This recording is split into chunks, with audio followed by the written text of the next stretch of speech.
computer. So today is, what is today? Today is October 7th. It would be one day before my dad's birthday. That's when it would be. And we are going to talk about cognitive and perceptual difficulties. And actually, not cognitive perceptual disorder. Why does it say cognitive perceptual disorder? Oh, because I never changed that. That's why. We're going to talk about neurological disorders today. I'm sure. Kelly? Sure. I got to change that. It should be neurological disorders. That's wrong. But we're going to talk about neurological disorders. So we're going to pretend like that slide doesn't exist. So neurological disorders, some of the things we're going to talk about today. What I'm primarily hitting on today are what would be the gold standard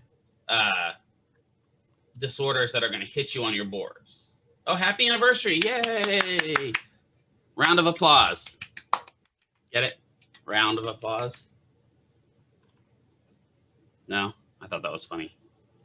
But I think a lot of stuff is funny. That's the best part. All right.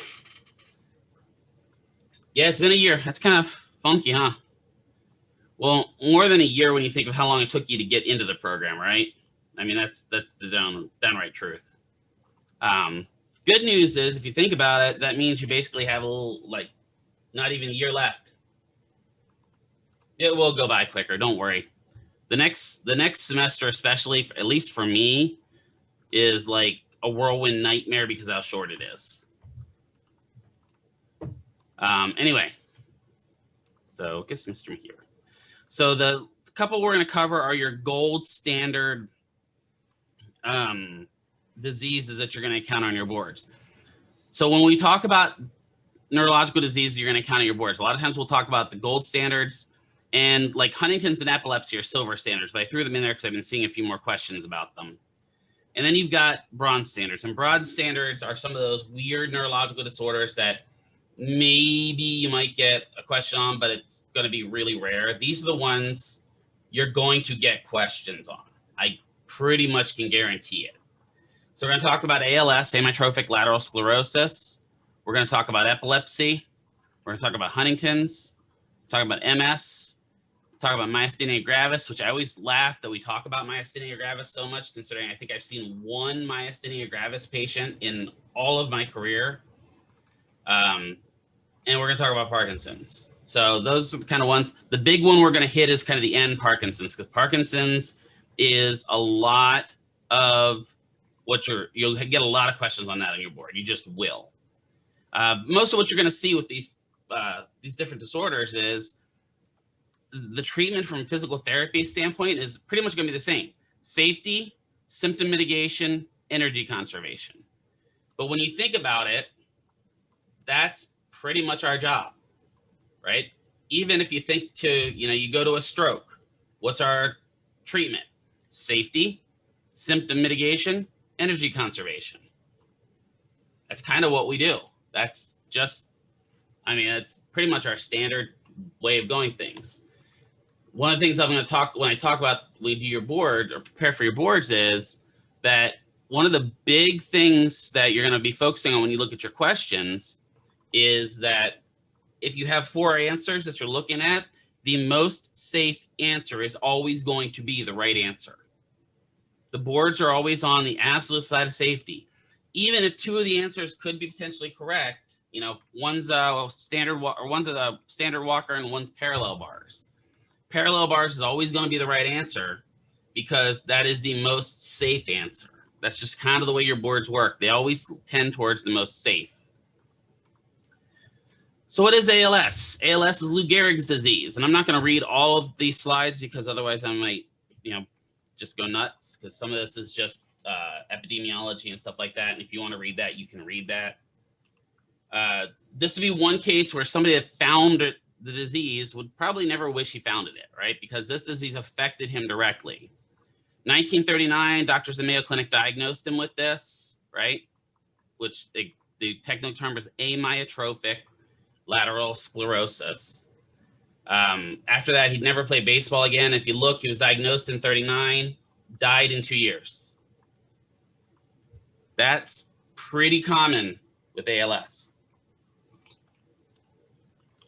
And there's a couple reasons for that, but We'll talk about that as we go through this, but think about it. I mean, like literally height of his baseball career, started having all kinds of neurological symptoms, went to the doctor, 39, they finally came up with this diagnosis of ALS, 41 dead, 2 years. So about the same time you're in school, it took for him to die from his disease, right? So here's the prevalence and incidence. The interesting thing here is we legitimately have zero idea what causes this. Yeah, there is an old black and white movie about it. You're exactly correct, Erica. We have zero idea. We have a lot of theories on it. There's some theories that it's a chromosomal deficiency. There's some theories that it's, environmental. There's some theory, but literally this is one where, like lupus is an interesting case. Lupus, we still don't 100% know what causes it, but we know that environment plays into it. We know that genetics plays into it. We know that, there's a couple of things that we know plays into it. With this one, we legit have no idea, right? This one is definitely sus. We don't know what causes it. We are pretty confident that there's not likely one mechanism. It's not likely that if you inherit, if it's genetic, you inherit a single gene for it, that you're likely to get it, right? Because there are times where we've seen, families had a trend of ALS and they're expecting the next child to have ALS and the child doesn't have ALS. Okay. There's families that have absolutely no ALS in the family and suddenly somebody's born with ALS. So there's just no way of knowing it, right? Well, maybe did those people have ALS, but just have a recessive version of it where they didn't express it? We don't know, right? There's a lot of theories on it, but we still truly don't know. So what happens? Well, we are really going to hit this theory of upper and lower motor neuron stuff with strokes and with spinal cord injuries, right? But ALS is a disease of the UMNs and the LMNs. So this is icing level talking about upper motor neuron and lower motor neuron. We're going to get down to talking about the cake level when we talk about spinal cord injuries and strokes, right? So upper motor neurons. The upper motor neuron is a neuron that arises from the motor cortex and terminates by synapsing within the medulla or within the spinal cord. So a lot of times what we will say is the upper motor neuron is anything before the anterior horn cell. Okay? So that means it's located in the spinal cord and the brain. So upper motor neuron, spinal cord, and brain. A lower motor neuron is, we start getting into the peripheral nervous system. Even though the anterior horn cell is kind of that blend between the peripheral and the central nervous system, it's called a second generation. It synapses with the upper motor neuron at the brainstem or in the spinal cord at the anterior horn cell. It's what carries the signal to the nerves or to the muscle itself and causes muscle contractions, right? So if you have an upper motor neuron injury, it's typically going to be in the brain, spinal cord. If you have a lower motor neuron injury, it's going to be out from the spinal cord typically. So they both present a little differently, right? A UMN comes in as spastic and exaggerated reflexes, right? Or what we call hyperactive reflexes. LMN is decreased spasticity, decreased tone, hypoactive reflexes, and often decreased strength. But even with the upper motor neuron, eventually you will decline. It will just take a little bit while and you will still hit decreased strength. So ALS is the most common motor neuron disease because it results in this mixed bag, meaning that they don't look purely like upper motor neuron injuries. They don't look like purely lower motor neuron injuries. You can have a patient that one arm is spastic and the other arm is completely flaccid. And that really makes treatment difficult because especially with ALS, absolutely no patient, I was gonna say no two patients look like, no patient looks alike. They can be spastic on one side, flaccid on the other, and you can go down to the legs and it's exactly the opposite. They cannot be either. They may not ever develop spasticity. They may never develop flaccidity, but they just develop weakness. So it's really weird the way this presents. And this is one of the reasons why it's so hard to diagnose, right? But it is progressive degeneration and loss of motor neurons in the spinal cord, brainstem, and motor cortex, right? This does include cranial nerves. Usually the sensory system and spinocerebellar tracts are generally spared. This is not a cool thing for patients because they may start becoming spastic and start having all kinds of muscle problems, but still experience pain. Right, so the right arm might be, might be completely spastic and pulled up like this, and you would hope that with that arm being pulled up, they can't feel anything, but they might actually have hyperactive senses and be in a lot of pain from it. Right, generally thought to spread within a region before spreading to another region, so it usually spreads one section to section to section. The most common presentation is focal asymmetrical weakness in the lower extremities or upper extremities. So what does that mean? Focal asymmetrical weakness.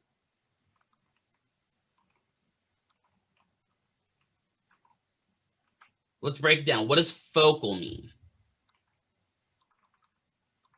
Yes, specific, exactly. It's going to be one area. Asymmetrical means what?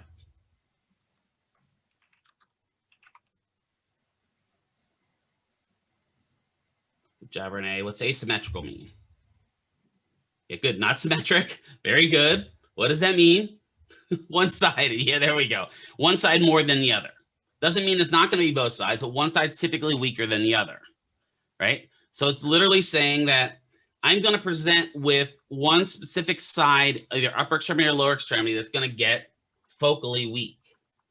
You know, I've had a patient where they've come in and their first sign of ALS is their quads completely fail on the right leg. Every other muscle in that leg is fine for the time being, but their quads failed. And literally the quads just waste away. And no matter how much strengthening we did, they just keep wasting. Right? Just imagine what that would do to your life. All of a sudden, you've lost your quads on one side. Yeah. Right? I had somebody where the first presentation to them was they lost their wrist extensors. That was it. Just lost left wrist extensors. And so that happens. It can also appear in the bulbar muscles, right, in the face. And they'll get buccal fascia apraxia, which we talked about, right? It's the muscles that control the mouth, throat, involved in speech and swallowing. It's really common for patients later, especially later in stage of ALS, to have no speech and almost no swallowing ability. So what kind of food do you think they're going to be on later in the disease? Yeah, nothing by mouth. Exactly. NPO, Erica. It's going to be liquid, and it's usually going to be, fed in through a tube. Whether that's, a nasal gastric tube, an oral gastric tube, or whether it's a direct peritoneal and feed, right? But the cardinal onset is muscle weakness. This is why it's so difficult. Because what can cause muscle weakness? Literally what? Yeah, a lot of things. Everything can cause muscle weakness. The flu, right? So it's really hard to initially diagnose. Again, the muscles it'll manifest in isolated muscles, usually distally, and then moving proximally. So that means most of the times I'm going to waste from the outside in. Now that's different than muscular dystrophy, which is one of the things that a lot of the researchers are studying. Is ALS just a flip form of muscular dystrophy, where muscular dystrophy starts from the core and works its way out? Because we know a lot about muscular dystrophy, and that was an area of heavy research. Is it the same thing, just flipped? And they found no connection to it. So back to the drawing board, right? This is why it's so frustrating. They're like, oh, let's look at this. And back to the drawing board. And let's look at this. And back to the drawing board. So they're really having trouble with this, right? Now, when this occurs, it's usually a rapid set, right? The neurons die. Then the remaining neurons become overburdened. So let's think about it. Let's say I lose my quads. Can I still flex my hip?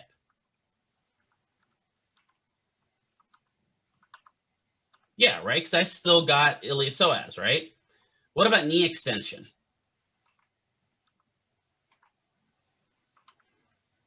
Well, I can. It's going to be really weak because I can cause, yeah, exactly, Kelly. It's really weak because I can cause a reversal of muscle action with the gastroc, actually, and cause a eccentric load on the gas duct to allow it to extend, but it's going to be almost none there. So while I lose all that, now the muscles that are remaining are going to become overburdened, and then they're going to waste.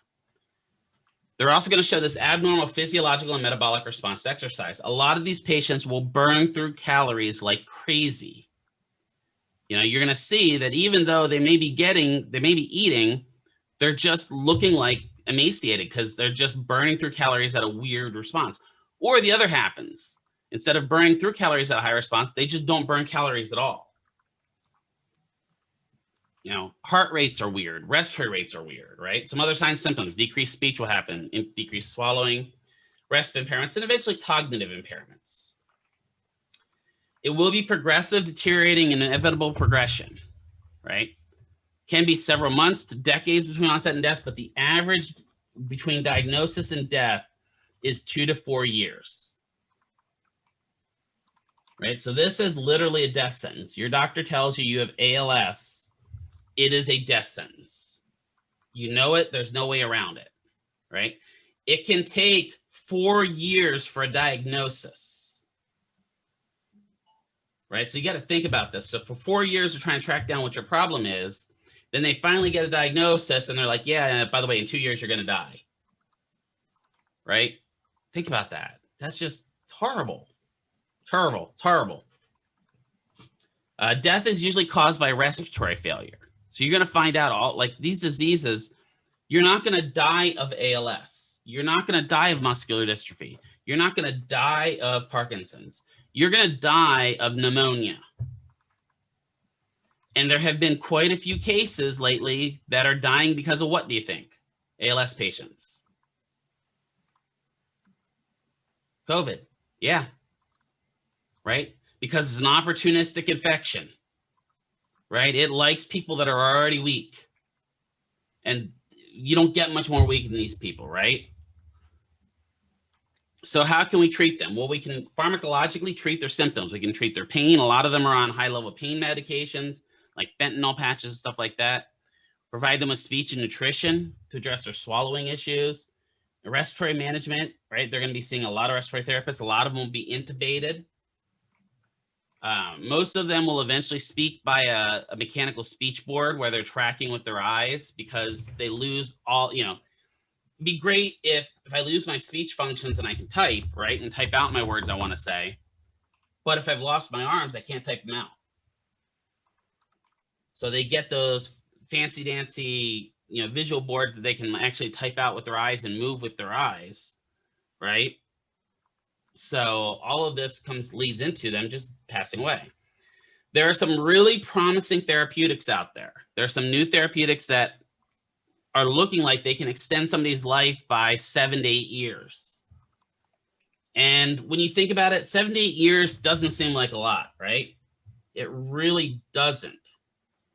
I mean, if you're thinking, oh, well, now I get to die in, you know, 9 years instead of 2 years, or 9 years instead of 4 years. To us, that doesn't seem like a lot.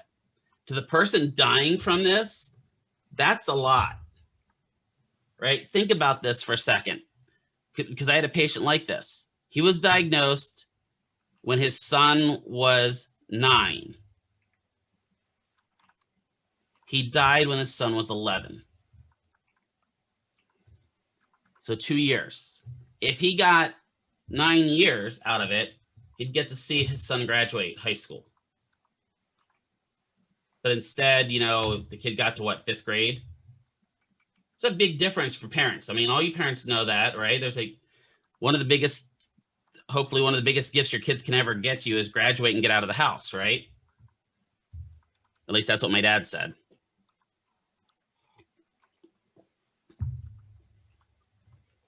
But yeah, I can definitely tell that, Kelly, after yesterday.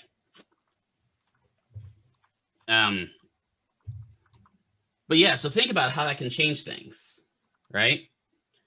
There's a downside to it because most of the drugs are still in phase 2 and phase 3 trials.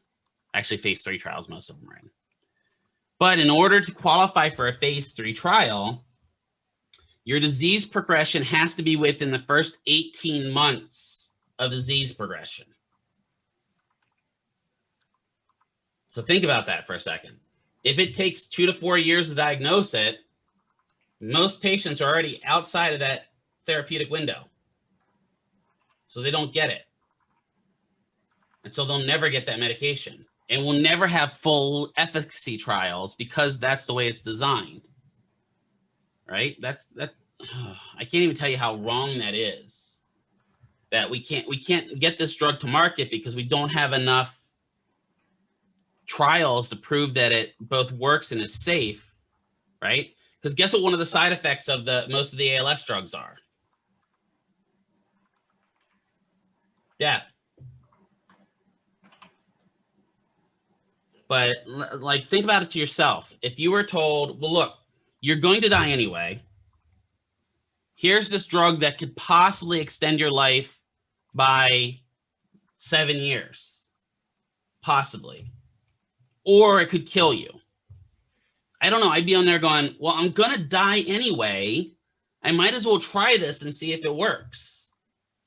What does everyone else think? I mean, that's my thought process. I'd rather do it and see if it works. Yeah, it's any drug, exactly right. Yeah, I'm like, yeah, just, well, what have you got, this literally, what have you got to lose? You're gonna die. You can die from the disease or die from the drug, or you can get 7 years, right? Or die here, exactly, right? Because you proved this drug works. And then there are people that'll say, why are we, and I'm not joking, this was a debate on Capitol Hill about 2 years ago, because I watched it, because one of my patients that I had previously, his wife was the same patient, his wife had gone to Capitol Hill to kind of lobby for this. And I'm not joking, one of the questions, one of the guys on the Senate hearing about this said was, well, why are we focusing on drugs that are for people that are going to die anyway? Don't we have better drugs we can focus on?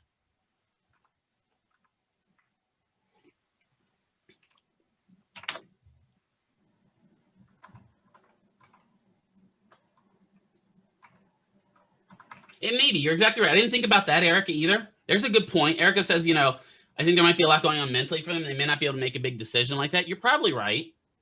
But they should have the option to make that decision. Shouldn't they?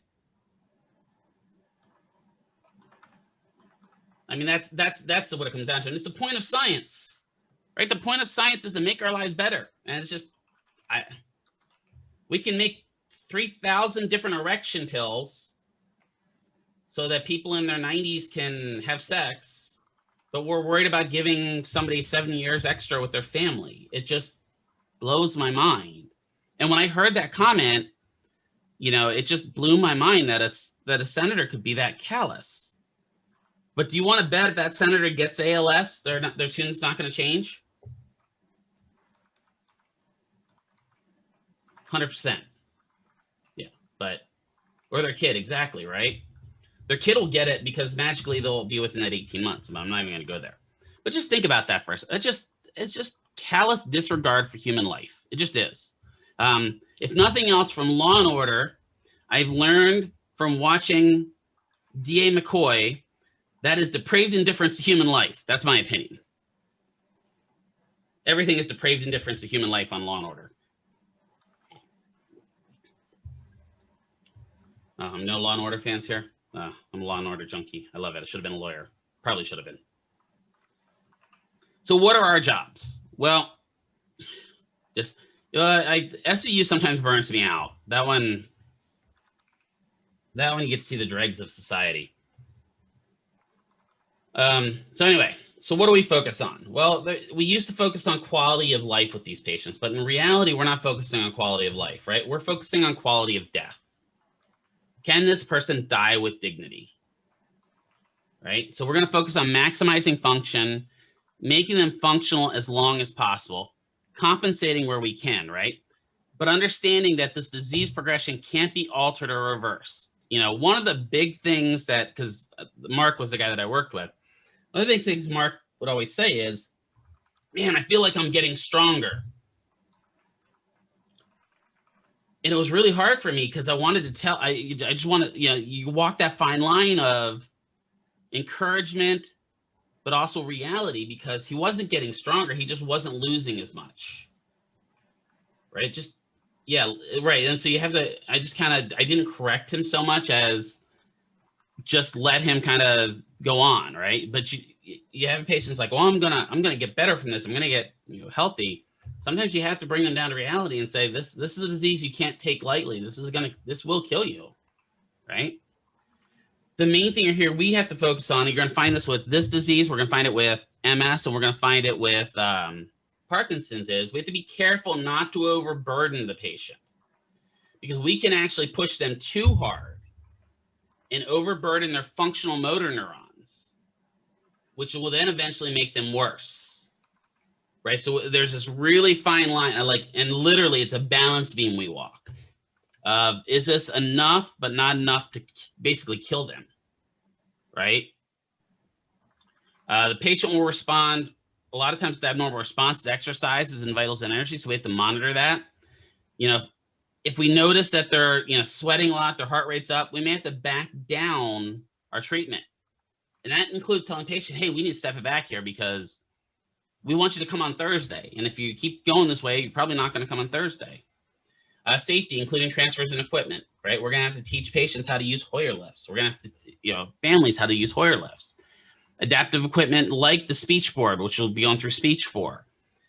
There's a lot of different things. I had one patient that the only thing he had left was his index finger, right? So every other muscle pretty much wasted away. For some reason, the index finger he had both flexors and extensors for.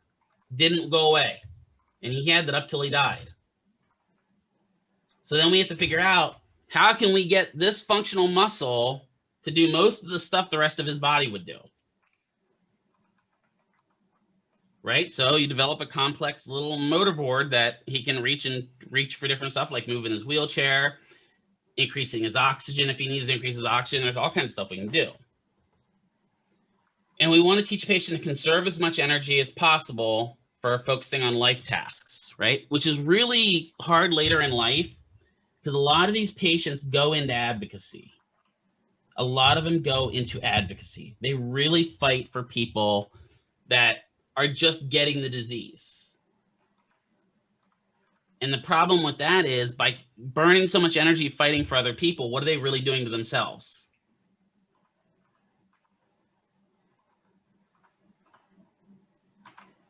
Yeah, they're burning themselves out. Exactly. They're literally killing themselves to save somebody else. And you don't get much more, caring for your own man than that, which is kind of, yeah, it's sad. ALS is something that that one terrifies me, right? Epilepsy, otherwise known as seizure disorder, right? So looking at this, we got our little prevalence and incidence rates here. It shows there's a lot of epileptics in the United States. Think about that. This one struck me when I was doing this last night. I didn't realize there, basically, was that, it's not 10%, it's about 1% of the population is epileptic. 3.4 million people. Then go ahead, epilepsy, you're right. But think about that for a second. That's just crazy. Like, out of all these diseases, this is the most prevalent. The cause of generalized epilepsy, which is the what's called idiopathic epilepsy. Exactly, right? That's one of the things I was going to mention, right? Before we knew what epilepsy was, it was possession. Right? Possession by demons, possession by spirits, whatever it may be. And if you ever look at the way, like, you watch the possession movies, you watch Exorcist or The Exorcism of Emily Rose or any of those, and you watch those people that are on that show, you're like, man, they're having a seizure. Just I don't know. I'm not saying that possession isn't real, because I've seen too many weird stuff to say that it's not. But epilepsy is what they viewed it as, right? But idiopathic or generalized epilepsy, we don't know what causes it. There's some genetic component to it that we do know, that if your family members have epilepsy, you're likely to have epilepsy. So it's really important to watch for that. But we are showing that TBIs, along with toxins, are likely to definitely trigger epilepsy, right? So blows to the head. Strokes can also cause it, but not as likely unless it's a focal stroke in specific areas. Definitely drugs. There are all kinds of drugs that we know, synthetic heroin, a couple others that are likely to cause you epilepsy. But we just know, like most of the diseases we're going to talk about, there's typically not one single thing that causes it. So what do they look like? Well, we have active and absent seizures we're going to talk about, right? A lot of them have temporary confusion. They may have a staring spell, which is probably the creepiest seizure you can have, and we'll talk about that. Uncontrollable jerking, loss of consciousness or awareness. And a lot of times these patients have a lot of deja vu and anxiety. And so if you have a kid or a family member that is constantly having these deja vu moments, they may not actually be having. So what does deja vu mean? Deja vu means already seen, right? Those are the people like, man, I feel like I've been here before. In reality, what it is for a few seconds, their brain shut off and they're rebooted, right? It's just like a computer, right? If you're on your Windows computer and all of a sudden you've got the pinwheel, or that's Mac. Mac is the pinwheel. You've got the hourglass of death on Windows, or the cursor's frozen. Blue screen of death. Your computer's having a seizure. You reboot the computer, most of the time you're good. Then every now and then you reboot the computer and it's not so good, right? That would be bad seizures. Same thing with people. Fear is common. A lot of the patients will have fear of either having a seizure or the things they see when they have seizures. Because sometimes they can see some really weird things when they're having seizures. So focal seizures. We have two main focal types of seizures, meaning that they're the focus type, right? We have seizures without LOC. What's LOC mean? What's that abbreviation in med term? Let's see if anyone knows it. If you have a car accident and bump your head, a lot of times, yes, loss of consciousness. Good. That's an important thing to know. So we have focal seizures without loss of consciousness, and then we have focal seizures with what we call impaired awareness, which also includes loss of consciousness, right? So without, it may alter their emotions or change the way things smell, feel, taste, or sound. I had a kid that I treated back in Pennsylvania that when he was starting to have a seizure would smell cherries. Good, Jared. You saw a lot of it in your clinic that you went out to? It's kind of freaky. Just is, right? But I remember little Jamie, he used to say when I smelled cherries, he knew a seizure was coming on. I don't know what part of the brain triggered this, but you would know. He'd be like, Mr. Keever, I'm smelling cherries. And I'd know at that point he's going to go into a seizure. And sure enough, he'd go into a seizure within a couple of seconds of saying that. And you got to wonder, is that the brain giving him some sort of a warning sign? Right. It does sound like an episode of House, right? But you got to think, does the brain know it needs to have a seizure? So was it warning the kid? Right? I don't know. It's kind of weird. The way the brain, that's why I like neuro, because the brain works so weirdly. May lose taste, sound. Involuntary jerking is usually common, usually arm and legs.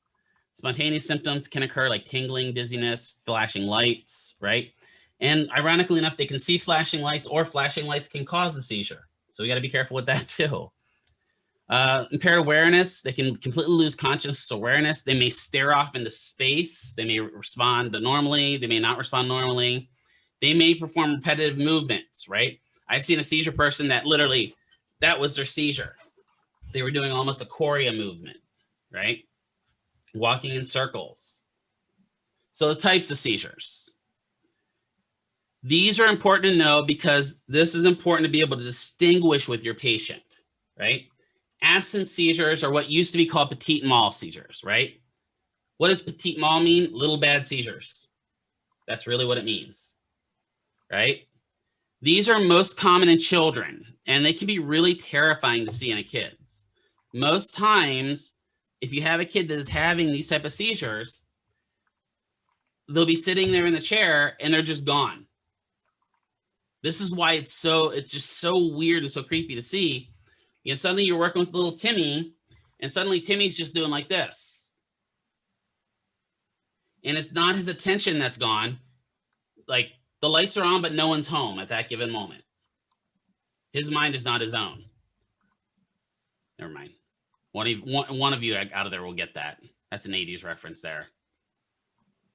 But staring off into space is common. Subtle body movements are common, right? Lip smacking. We're okay. See, Michelle at least got it. I appreciate it. You make me feel better, Michelle. Can often occur in clusters. So they'll often come back out of it and then go right back into that seizure. And usually they're not aware of it. So they'll go into this absent seizure and come out just like nothing happened. And they're standing there going, why are all these people around me? Because they think they just kicked a ball and it's time to run the base or something like that. Right? It's kind of wild when they have this. Tonic seizures, when you hear tonic, think spasm, because these are causing stiffening of your muscles, usually the back, arms, legs, right? So these are your typical tight up seizures. They're not going to have jerking. So you literally are just going to not lock up, right? Tonic, gin and tonic, exactly. Atonic seizures or drop seizures are a little different. These are what you see on shows, right? This is your classic seizure you see on shows, or the bottom on the tonic-clonic. The atonic ones are your thrashing, falling down seizures, right? Clonic or repeated rhythmic jerking muscles of the face on arms. Myoclonic appears brief jerks. So these are just almost like tics when you talk about myoclonic, right? And then the tonic-clonics are your big ones, right? These are the big bad seizures, as it's called grand mal, right? We don't call them that anymore. We now call them tonic-clonics. So if you've been a clinician like I have for a long time, you have to get out of the habit of calling things different names. It's really fun. They change them on you. I learned them as grand mal. Well, now they're tonic-clonic. Get over it. These are the most dramatic type of epileptic seizures. Cause brief loss of consciousness, body stiffening, shaking, sometimes even loss of bladder control, biting of your tongue. May also become anoxic. Depending upon how you do it, may shut the blood flow off to your brain. So what happens here? Well, we have to lower the frequency of seizures, and there's all kinds of anticonvulsants, anti-stopping convulsants seizures, right? There's all kinds of them out there. There's like, I'm drawing a blank right now thinking what they're all called at this point. I know there's one with a T and I can't think of it because I was on it for a while. Because it also treats migraines. But it's interesting. We found a specific strain of CBD called Charlotte's Web strain. Has anyone ever heard of this strain, or have I talked about this before? I don't want to I talked about it before, okay. Or you've heard of it. So I don't want to repeat myself if I've talked about something. You've heard of it? Okay. So why do you think it's called Charlotte's Web? Does anyone know? Well, because the first girl that used it, and she just passed actually in June, I think. The first girl that they used this on was named Charlotte. And guess what her favorite book was? Charlotte's Web. Because it was a book about her, right? But they found a specific strain of CBD that they can use that actually has shown high rates of effect on children with seizures. And now Charlotte's Web's its own company. It develops just one type of CBD, and it's just the Charlotte's Web strain.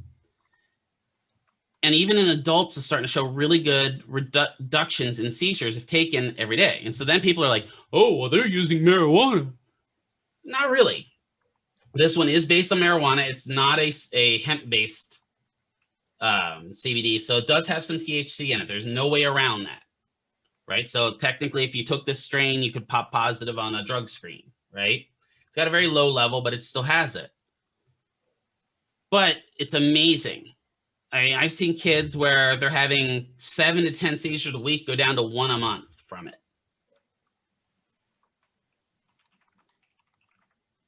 Yeah, it is. It's awesome, right? That just blows your mind and just goes to show that we don't understand how every plant in our environment works. Right? There's still stuff out there. We can find natural cures, and we may not need to go synthetic for everything. Right? But it's an amazing, and for adults that take this stuff that are allowed to, it's shown some really good efficacy in pain relief too, without the use of opiates. So that means we know it works on the brain and the mu opioid receptors, right? So again, I'm not a marijuana smoker. I'm not anything like that, but I do believe that we need to research this further because I think there's some hidden gems in, cannabis that could possibly help us in the future and get people off pain meds, get people off seizures, right? And we've already had one party that has said specifically, which blows my mind, a former district attorney that said if their party takes the White House, they are going to move to decriminalize marijuana, which to me is fantastic. One of the biggest opponents of marijuana that was in the Senate, does anyone know? It was a senator for here in Nevada. Do you know who one of the biggest opponents for marijuana was in the Senate? He was our senator. The pirate himself, Harry Reid. He was a big opponent to marijuana, right? You want to know what the funny thing is now? Harry Reid is like 90% investor in 3 of the largest grow farms here in Nevada. He is. And if you ask him now, he'll say, I made a mistake. Because he was sold on the Reagan. Yeah, well, that's the other part of it. Exactly, Kelly. I'm not going to say that out loud, but yeah. He was sold on the Reagan era part of marijuana. And, growing up, I grew up in the Reagan time period. And I'm going to say Michelle did as well. Sorry, Michelle. I'm going to call you out on that. And we were told that, yes. What was the big term for marijuana growing up? Does anyone remember what they used to call marijuana? It's the what? Devil's lettuce. Yeah, that too. It's the gateway drug. Yeah, it's the gateway drug. If you take one sniff, one smell of the pot, you're in one step to cocaine and being in the gutter. Right? It can be, right? There, exactly. It can be. There's 100% proof that there are people that they take it and it can lead them right down that nasty path. But I'd probably say that if I'm looking at this right now, that OxyContin is probably the bigger gateway drug than marijuana. Just saying. But anyway, I'm going to get off that subject before I really go. DBS, deep brain stimulation, is another one that we have out there. Now, this can be the most dangerous because what are we doing if we're going to do deep brain stimulation? Or open up the head. Or we're going to go in and implant little electrodes on the brain. Yeah, surgery on the brain. And brain surgery is no joke, right? I'll tell you, remind me to tell a story about that when I'm not on camera or on recording. So I've got a funny story about that in a little bit. Yeah, it tickles the brain, essentially. Got a funny story about that just happened recently, and I don't want to be on camera when I talk about that story. Diet and avoidance of toxins such as recreational drugs. So there are a lot of studies that show recreational drugs like cocaine, anything type of amphetamine causes seizures to happen more frequently. Avoidance of bright flashing lights, including possible video games. For those of you guys that play video games, right? You get that warning screen as soon as it pops up that says, warning, this game has been known to induce seizures and blah, blah, blah, blah, blah, blah, blah. Mario Kart, especially like Rainbow Road, right? Flashing all the time. There's that one lightsaber game that's out now where it's a VR where you're slashing at things with a lightsaber. There's all kinds of them out there that are really bright and flashy. We know those just aren't good for kids. Beat Saber, okay? I'd be willing to bet like something like Fall Guys wouldn't be good for somebody that's got seizure disorder because of all the bright and changing colors and stuff like that. Doesn't mean they can't play video games. They just have to be careful, right? Same thing with television. Something like The Edge of Tomorrow may not be the best movie for somebody like that to watch because of all the explosions, right? What else? Like Expendables with all the explosions. So that might be the best thing for somebody with seizures to watch. So what do? Well, we focus on keeping a patient functional as long as possible, right? Including on teaching them how to handle a seizure, right? So let's say your patient has a full tonic-clonic seizure. What do you do as a PTA?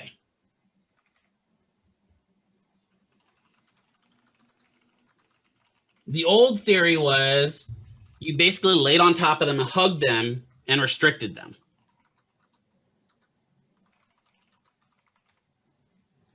Yeah, exactly. You're right, Jared. There was a scene in Incredibles 2 that had something about that. I don't remember which one it was, but there was one that was seizure inducing in it. Just in general, these Incredibles was seizure inducing, but that's beside the point.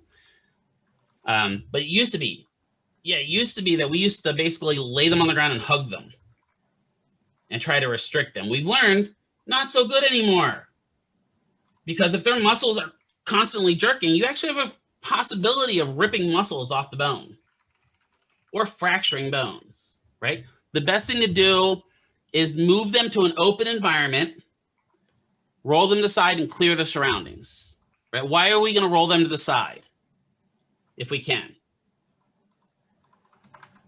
Either they vomit or to keep their tongue from rolling back in their throat, because you can actually choke on your tongue, right? The other thing we used to do is we used to shove something in their mouth, right? Now we don't do that because we know that they do bite down, right? And there's a possibility of just shattering their teeth. So clear the area, make it as safe as possible. What if your patient's having an absence seizure and they just suddenly go? Sometimes I feel like I do that teaching you guys. Just sit them down, right? And let them go through it, right? Same thing if you're walking a patient to go full tonic-clonic. Get them down in a safe area, clear the area, let it go. Monitor them, right?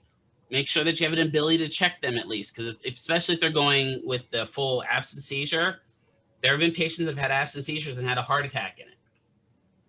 So make sure you're checking them at least, right? It can be really difficult. It can be hard to take a pulse rate, right? Sometimes the best thing might be to do is if you can get a pulse ox shoved on one of their fingers. If nothing else, it gives you something. Yeah, there's a lot of people that do that wear helmets that have frequent seizures, right? And my friends with as many concussions that I had, they're like, we're going to go to a Falcons game and get Matt Ryan to give us his helmet and keep it for you. Like, shut up, friends. Yeah, and then you got to wonder, Kelly, was it the mirrors in the bathroom that might have caused it, right? Kelly says she had somebody that had it up, found them in the bathroom all the time. So there's all kinds of things that can cause this. So we need to clear it. So regular physical exercise, and it's moderate, has been shown to reduce the incidence of active seizures. That means cardiovascular training, right? That means getting their overall health up, getting their weight down. Having a healthy lifestyle has shown that it can help reduce the overall effect of seizures. That means being active, safe training, including avoiding triggering events. And I've been involved with some neuropsychologists that have been working with seizure disorder patients where their job is to trigger the seizure. And I've been there to make sure that the patient's safe because they're maybe not trained on false control, right? So figuring out what triggers them and then stopping doing it. So if they're like, well, you know, every time I watch Survivor, I have a seizure. What do you think a good suggestion would be? Stop watching Survivor, right? So that's the kind of things we're going to talk to them. Conservation and relaxation techniques. Relaxation techniques are really good at reducing the overall impact of seizures. So if you have somebody that has it and knows that they're the type of people that know that what causes it and brings it on, you can teach them to do relaxation training that might lessen the effect of seizures, or maybe even not stop it, but stop it from happening. ACB is really good to teach these people. Active cycle of breathing, right? Teach the belly breathing going on. You know, thoracic expansion. Maybe not the clearance because they don't have anything to clearance, but you do have to teach them kind of the breathing and relaxation techniques. Tai Chi has been shown to work really well with these patients. All right, Huntington's disease. This is probably my most misspelled disease. I don't know what it is about this disease. I've written papers on this, and I still to this day cannot spell this. For some reason, I think it should be Huntington's. I think it's because in Pennsylvania we have a city that's Huntingdon and not Huntington, so it gets stuck in my brain that way. But it's Huntington's disease. Again, you see the overall effect of it. This is a disease of Caucasian people, just to let you know, and typically Caucasian women. They do know this one, though. They know what causes Huntington's. It is a genetic disorder. That means if you have a family member that has it, you are likely to have Huntington's. It is autosomal dominant. What does that mean? You guys remember doing the gene square before? Have you guys learned the gene square? Yeah, Punnett squares. Right? Anyone not remember the gene square?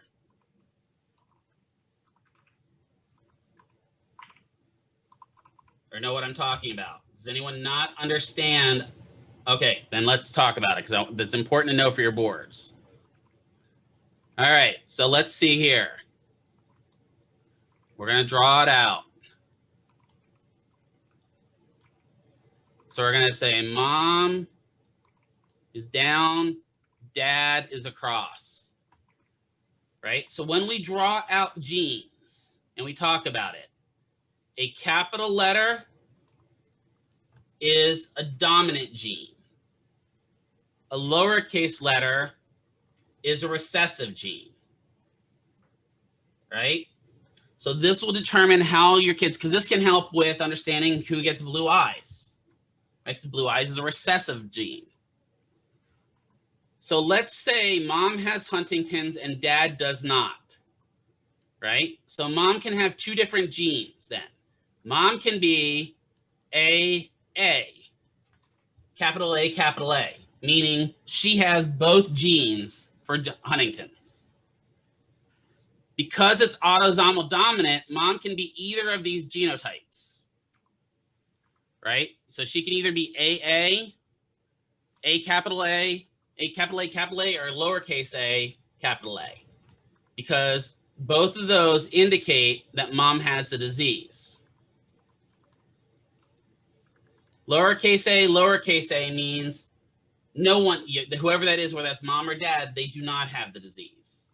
They're a recessive dominant, right? So they do not have that.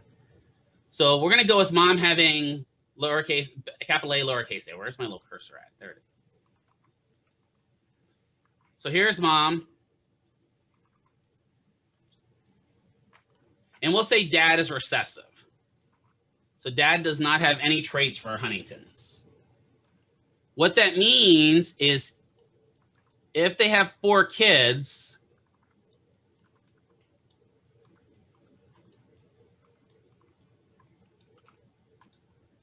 we're going to go that plus that equals that. That plus that equals that. This plus this equals this. This plus this equals this. I'm going to erase those real quick, all the lines I just drew.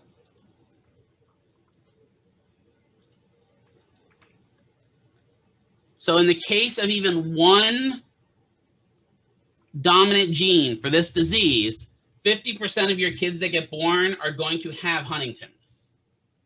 As you have here, we have, if they have 4 kids, 2 have it, 2 don't. So you have a 50-50 shot of getting Huntington's. Right?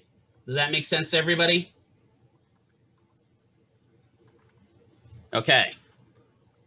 So let's change this up here real quick.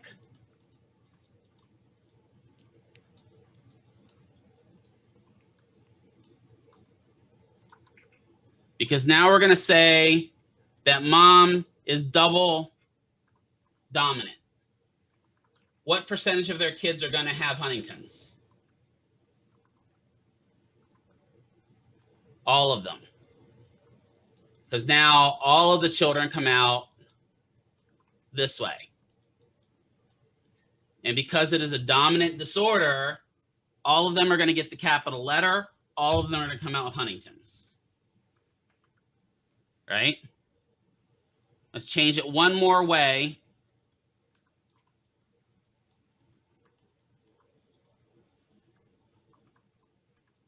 And let's move mom back to dominant recessive. We're going to say now dad is the same genotype. So now if you look at this,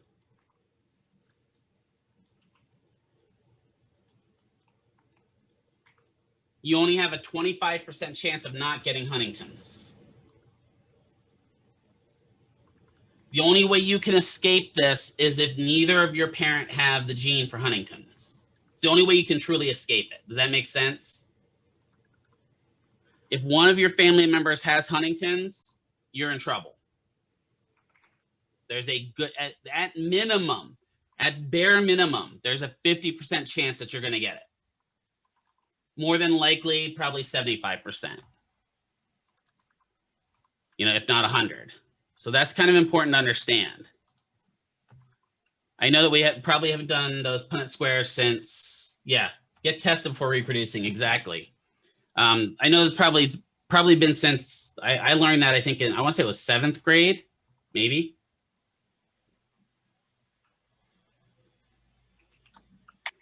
Right, so it's kind of important to understand.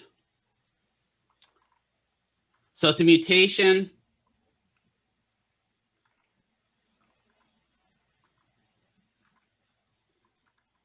Yeah, 7 for you too, exactly, right? It's a mutation of a gene called Huntington that causes cytosine, adenine, and guanine building blocks of DNA to repeat more times than need be, right? So talk about at minimum 50-50 shot.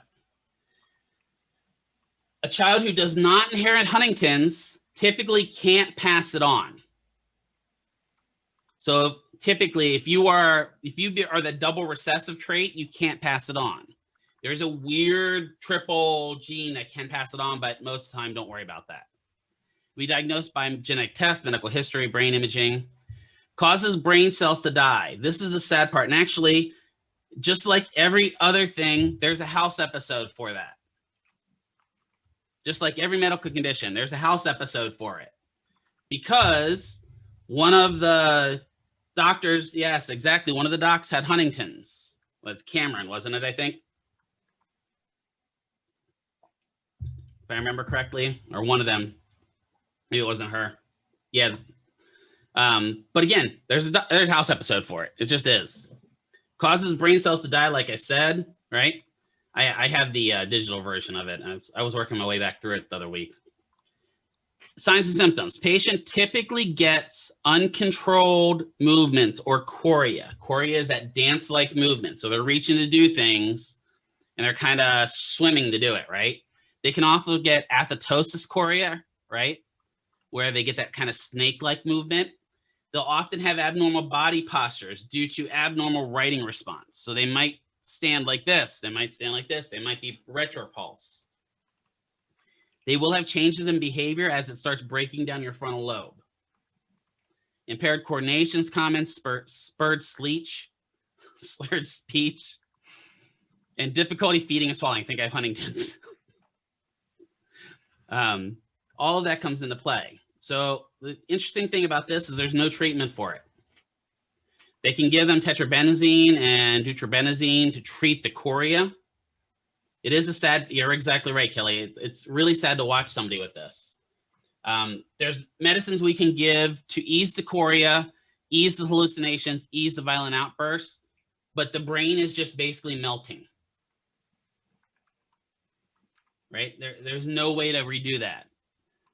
So not much we can do about it. It's a sad progressive disease. And it's just, I don't even know it's just sad. If you have a sister or brother that has Huntington's, more than likely you have the gene. Handrails at home, assistive devices for activities, eating, drinking utensils, all this can help with them. The main thing here for us is we're going to enhance their strength, flexibility, balance, and coordination. So we're going to do a lot of everyday activities with them that we would normally do in physical therapy, all the stuff you normally would do with patients, because we want to help maintain their mobility as much as possible. Eventually, they probably are going to end up institutionalized. It just, it is what it is. And oftentimes it's not going to be like they get to 60 and they're institutionalized. I've seen a couple of patients where they're in their 40s and they're in a nursing home. Kelly, I think you said before that you had a friend that had Huntington's, and it's just not a fun disease to watch. Your cousin. Good news here. Regular physical moderate exercise has been shown to reduce the decline. This is for any neurological disorder for your brain. There's this link between exercise and brain function. You just tweeted a patient with tweeted. Oh my God. Where's my brain at? You just tweeted. Put a weight vest on. Yeah, weight vests work well for posture training. You're exactly correct. But the only problem is that fatigues them too, right? Then they've got to do more work. So it's a double-edged sword there again.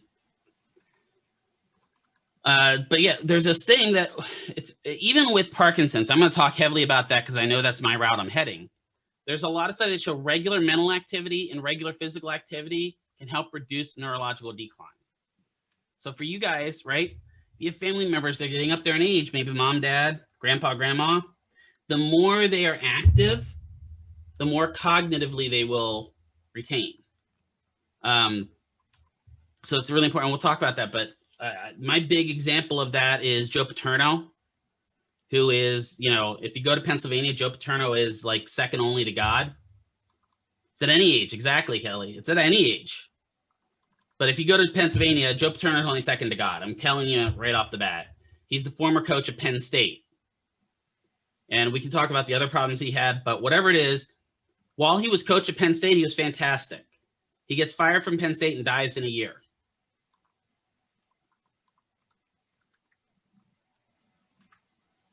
Because his brain just declined that quickly because he stopped doing all the stuff he would normally do. Right? It's amazing how just stopping regular activity causes this decline, right? Safety training, including avoiding trigger events, conservation of energy, all that stuff we've already talked about. Let's take a break and we'll come back to muscular sclerosis. Let me pause. All right, so we are back. So prevalence, we're talking about multiple sclerosis. I can speak today. MS is another large prevalence disorder here, right? It has a high breakdown in cooler climates, which will come to make sense when you find out that it has heat intolerance. So I'm not so sure that the breakdown itself is driven by the area so much as the people living in that area because they have MS. So it's a unique situation with MS, but there is this high breakdown in the northern United States, Canada, Northern Europe, specifically Scandinavia and Europe. As you get more towards the southern United States, the overall effectiveness or the overall breakdown of MS starts going lower, and then the closer you get to the equator, definitely it gets less. But what we're going to find out is heat intolerance is one of the main signs of it. So if you had MS and you live by the equator, the likelihood is you're going to move. So I'm not so sure that it's specifically related geographics. It is women greater than men. It's typically onset between 15 and 45 years old. I don't want to talk about this because this is now known as the great crippler of young adults. We don't have a high incidence rate of it here in Las Vegas, but we do have a high incidence rates of people moving to Las Vegas with it. So if you're born here, you live here most of your life, the likelihood of you developing MS is pretty low. But we have a high amount of people that move here and think that this is going to be good for them. And then they find out, oh my God, it's 30,000 degrees outside and the sidewalk is melting, and find out how that affects their overall MS. This is one that affects me personally because one of my best friends has this. So this is one that I've had a lot of experience with. Sorry, need a little drink. So again, don't know anything about it specifically. We do know that genetics is playing a factor in it. We do know it's not hereditary, meaning that if your mom or dad have it, you may not get it. But what we do know is if anyone in your family has it, there's a chance for you to get it. It doesn't have to be direct, you know, mom, dad, brother, sister, grandma, grandpa. It can be aunt. It can be cousin. We know that there's something about the genetics that if somebody in your family has it, there's a chance for you to get it. Interestingly enough, I was reading a study when I was prepping this lecture a little bit last night that looked at families that have it but are split by geographic region. And the people that live in the low geographic region actually, again, don't develop it in the same family that has MS. So does the geographic region play into it? I don't know. It is considered an autoimmune disorder, even though it does attack the brain and the spinal cord. So it is the body's own immune system. It's actually going to be caused by Schwann cell problems, which we're going to talk about. Schwann cells. Environmental contributions do play into it, right? And we know that there is some possible infectious disease with this. We know that our buddy HSV has people that have multiple versions of long-term HSV have been shown to have MS. What is HSV? What's our buddy HSV?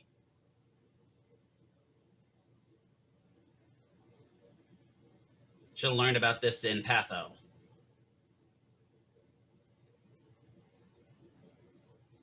It's the disease that 90% of us in this room have right now. Herpes, yes. I always used to love doing that when I taught patho. When I started teaching about this infectious disease, I'd be like, so everyone who has herpes, raise your hands in here.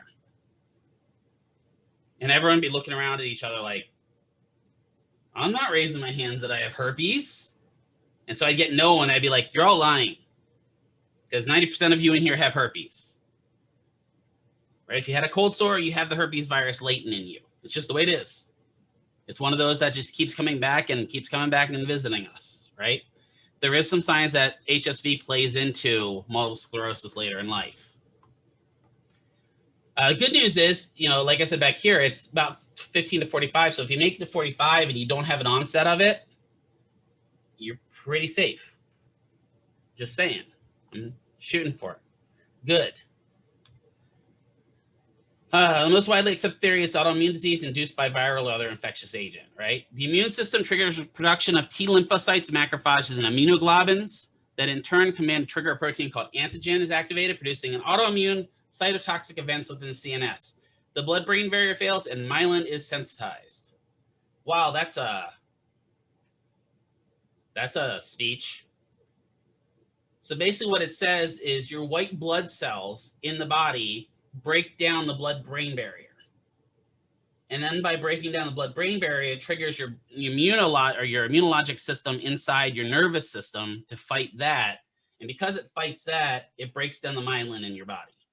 That's really what's the basic way you can look at this, right? So your myelin sheaths start deteriorating. What is myelin's job in the CNS?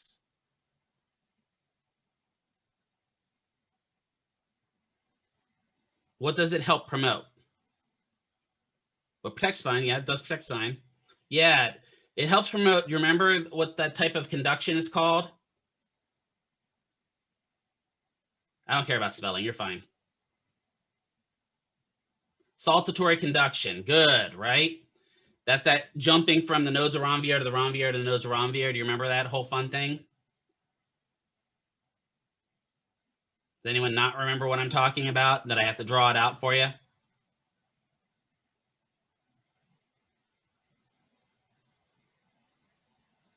Is anyone awake? Okay, good. Thank you, Renee. I appreciate it. She's like, well, you remember. Move on, Mr. McKeever. I'm done. I remember everything. Just like Five Finger Death Punch. Small percentage will die of the disease. Thank you, Jaira. Appreciate it. Highly recommend, if you guys are interested in music, highly, highly, highly recommend the new Corey Taylor album. And I'm not just pushing it because I know him, but highly recommend the new Corey Taylor album. Anyway, typically, again, like everything else, death is caused by infection. Interestingly enough, with MS, all the people that I've seen die from MS, the people I've seen die that have MS, have been from UTIs.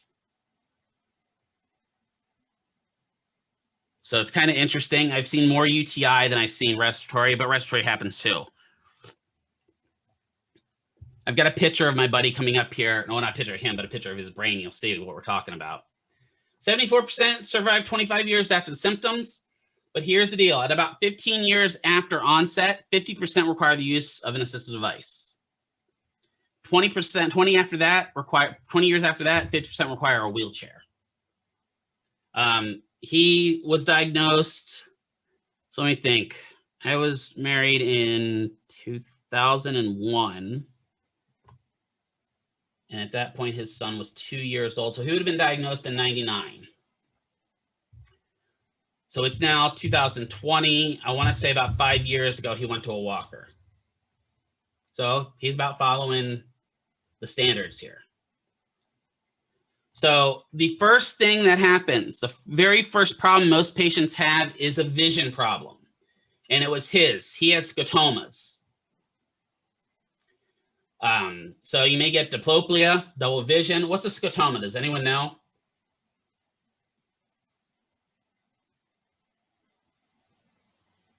No one knows? Okay. I'm just going to go with that because no one's awake. Scotomas are dark spots in your vision. And it may not be a black spot that you can't see through, but it's some of those where maybe you're looking and it feels like you're looking through like a dark pair of sunglasses, not one spot. Nystagmus is common, optic neuritis, and then internuclear ophthalmoplegia. We were talking about multiple sclerosis before Cox decided to give me the boot. So optic signs we talked about. Fatigue is common. The big one that most of the patients complain about is heat intolerance. And when I'm talking heat intolerance, anything above 85 degrees is uncomfortable for them. So this weather we have is definitely not the best for them. Gait problems are real common, ataxia. All these fun words, dysmetria, dyssynergia, dysdiadochokinesia, ataxia are all common with them. Does anyone know what dysmetria is?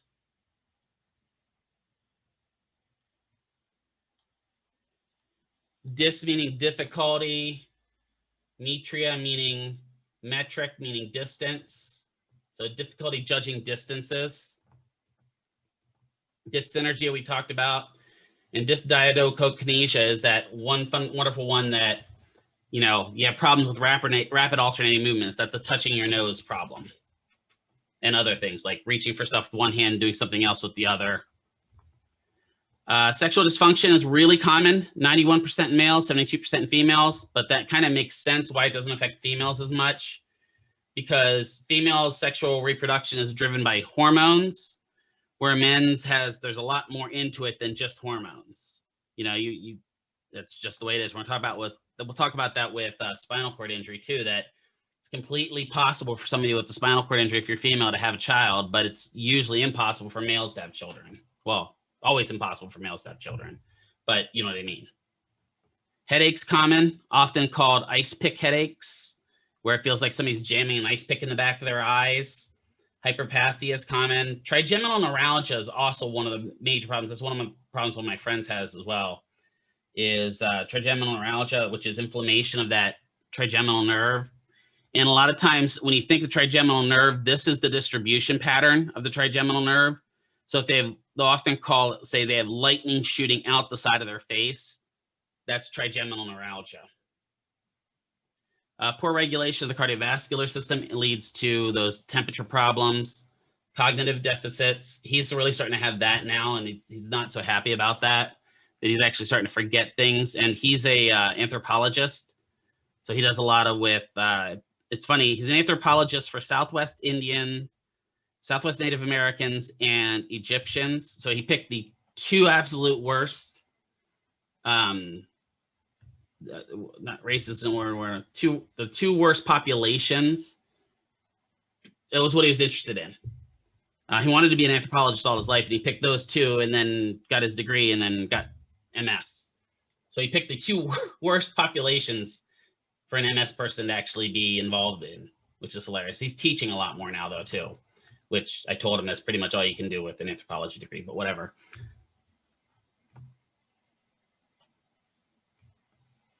Yeah, so Kaylee said her dentist hit the trigeminal nerve. Now she's got burning in her tongue. Yeah, that happens quite frequently, actually, where they just, especially if it was a top wisdom tooth they took out that he hit it. Yeah, which one? Do you know which one he hit it with though? Or he just said, "Too bad I hit it." I don't feel like typing.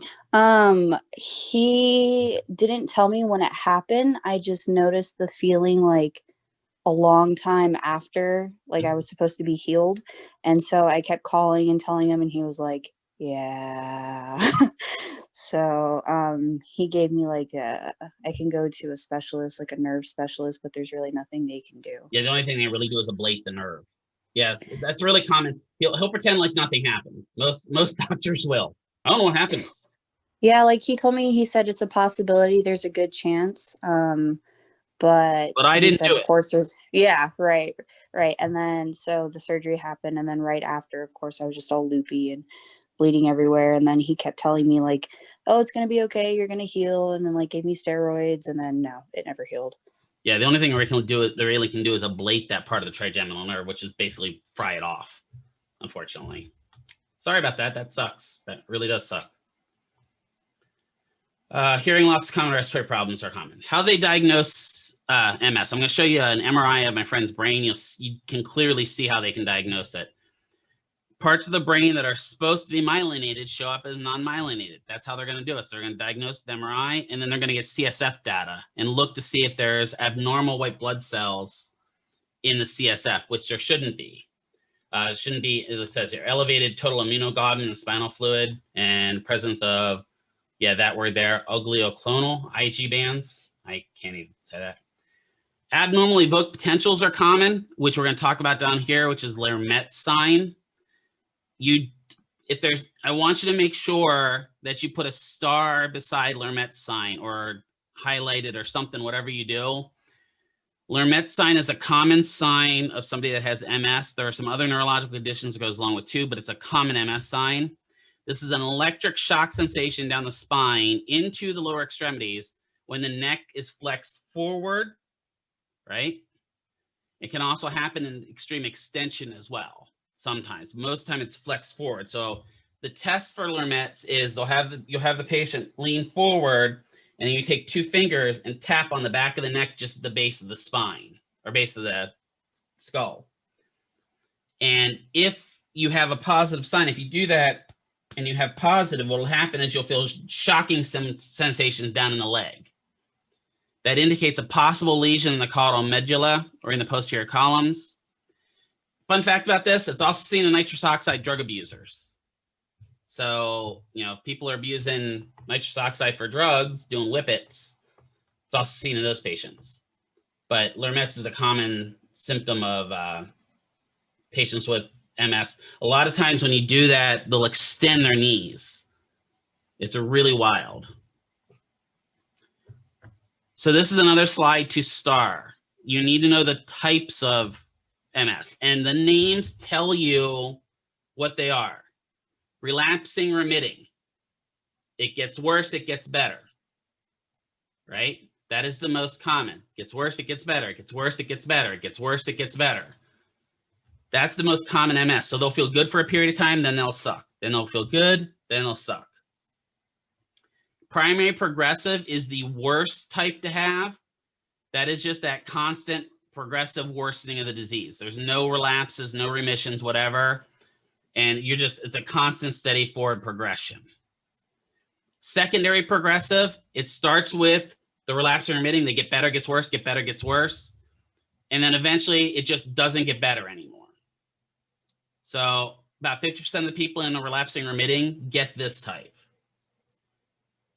And then progressive relapsing is ones where they have clear flares, right? So everything flares up, but they don't ever get better. They don't ever get any full remission, meaning that they'll get worse and then symptoms will level off and they'll be fine for a couple years. And then they'll get worse. And then they'll get fined. Somebody's calling me via Hangouts. Go away. So it'll just constantly progress down. Whereas, so primary progress, so relapsing, remitting, up, down, up, down, but that kind of base level stays the same, right? Primary progressive, roller coaster, straight down, right? That's the downward hill of the roller coaster. Secondary progressive, up, down, until you go straight down. And then progressive relapsing is like flat, drop, flat, drop, flat, drop. Is the way I've always remembered those. There's also benign MS form, right? Benign is just a mild disease where they remain fully functional. They have the plaques, they have the neuronal plaques that you can see on MRIs, they have the increased immunoglobulin in their CSF, but they're normal. We can't explain why they get that way. I've seen x-rays of or MRIs of these people where their whole spine is covered in these neurological plaques. They have no symptoms. Right? So it just goes to show that the way our nervous system works is kind of strange. And then there's Marburg's, which is a rapid progression, leading significant disability or death. This one is very similar to primary progressive, except instead of being a hill down on a roller coaster, it's a cliff. They're like diagnosed with MS, dead. Obviously, that's why it's called malignant. It's the worst type of MS you can get. So here's my friend's brain MRI. Now, I did kind of expand it for the slide so we can kind of explain it, right? But this is weighting it for myelinated nerves. So that means if it's weighted for that, that means dark areas should be myelinated. Unmyelinated areas would be then lit up or whitish, right? And this makes sense because we know the brain, right? Your gray matter is on the outside or the inside of your brain.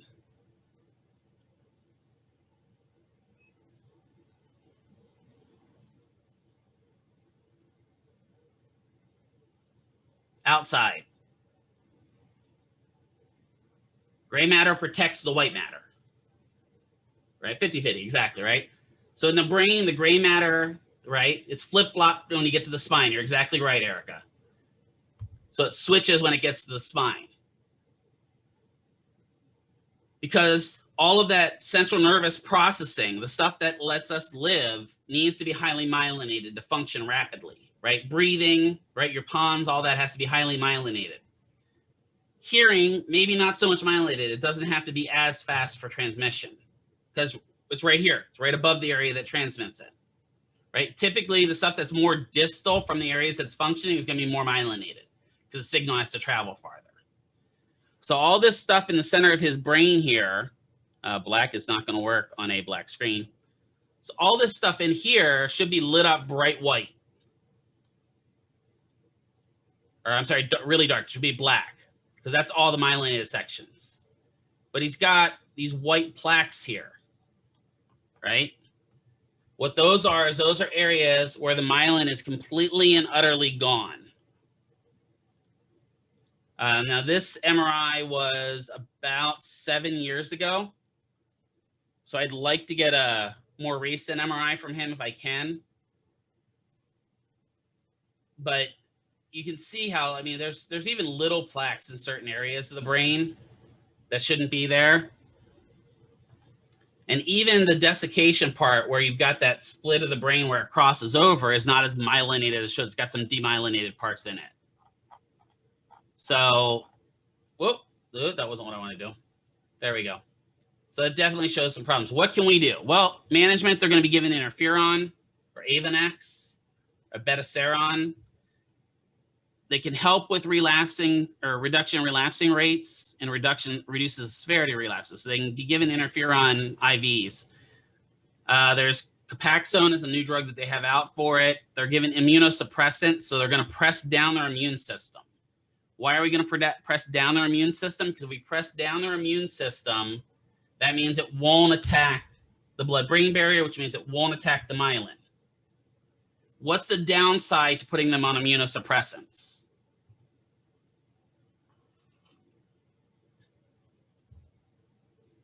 Yeah, now their infection rate's up, right? So let's say it's December, I've got a cold or I've got the flu, and I'm one of those stubborn employees that comes to work with the flu.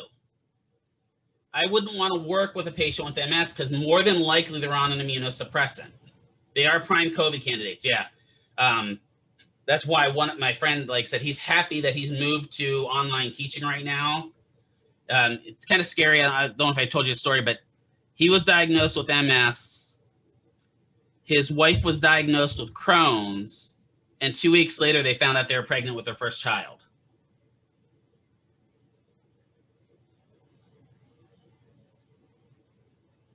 Yeah, so they both have autoimmune disorders. So the likelihood of their child having autoimmune disorder is pretty high. Right? They both have 2 separate autoimmune disorders.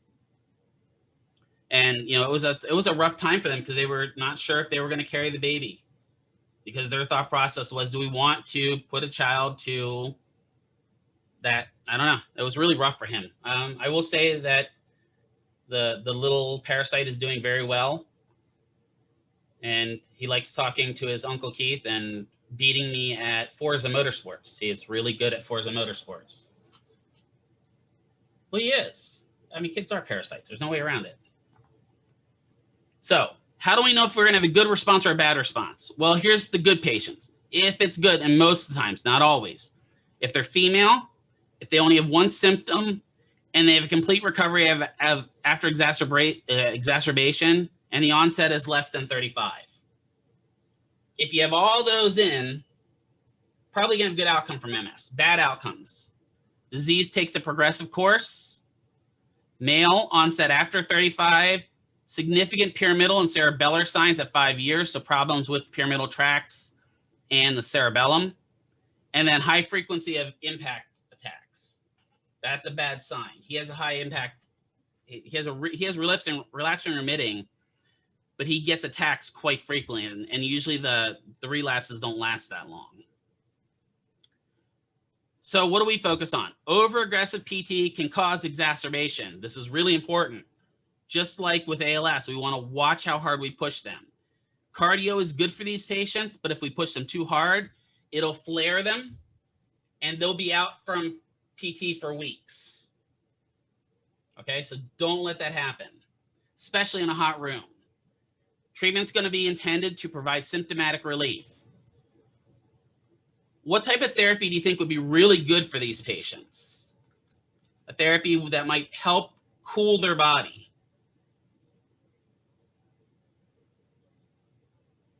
Yeah, aquatic therapy. Exactly. Great, Erica, right? So aquatic therapy is good as long as we're in a cool pool, right? So like the Jewish Community Center would not be a good idea for a patient with MS because they tend to keep their pool a little bit warmer for the older population. And the air in the pool room is often warmer. But your average pool at most of the Clark County areas is pretty cold. It just is. I kind of miss that we didn't get to do aquatics, and I hope that maybe in 5th semester I can do an aquatics lesson with you guys. That'd be really cool. Literally, get it? Cool in a pool. Because most of the time what happens, everyone gets in the pool and they're like, this is awesome, this is awesome. And about 10 minutes into the thing, people are sitting there shivering. I don't like this anymore, Mr. McKeever. Right.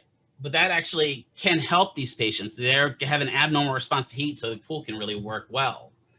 Focus on restorative and maximizing interventions, right?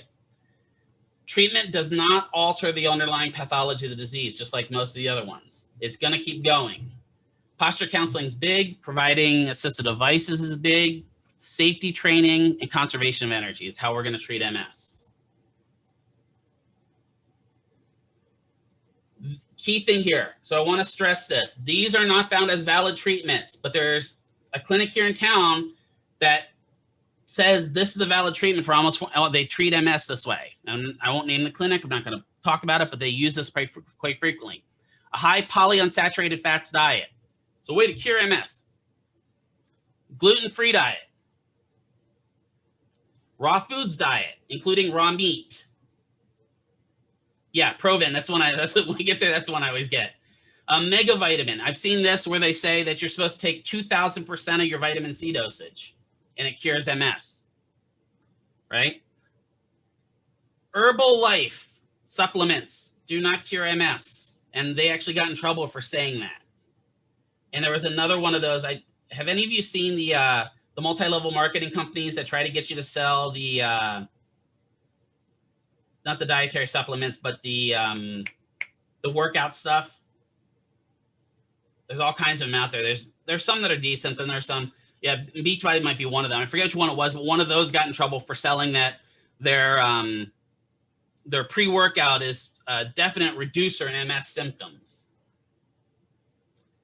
Now, does that mean that eating a raw food diet, because maybe if you're eating raw vegetables, maybe you become a vegan, as long as you're still taking your protein? Does that mean that if you had a crappy diet before and now you're eating healthier, that you're not going to respond better? No, absolutely. Right? If you eat better, you're healthier, period. It doesn't cure the MS. It just means that you're not putting crap in your body. Right? It's, if you went from, yeah. But I'm just saying is if you went from a diet of eating here's polyunsaturated fats. If you went from a diet of eating polysaturated fats to polyunsaturated fats, I don't doubt that you'd probably feel a little bit better.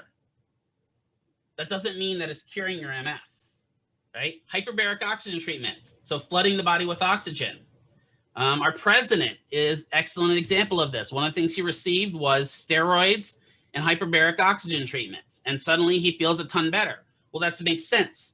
You just flooded your body with oxygen. You basically gave your body an oxygen high, right? Proven, yeah, that I'm just gonna leave that there. Snake venom, specifically of the fleur-de-lis snake was the big one I saw that treats this, or fleur-de-lance, a really bad snake. No, just don't pro-venom. Venom has shown though, they have some really positive things with venom treating certain neurological disorders. This isn't one of them. And also, you shouldn't be buying snake venom from, like, I don't know, a corner animal shop or something like that. eBay. Yeah, exactly. Vertebral arterial manipulation. I'm just going to put my head in hands for this one. Yeah, Silk Road, exactly. If that even, you're not going to go on the deep web and buy some snake venom. So, vertebral arterial manipulation. Does anyone know what this is?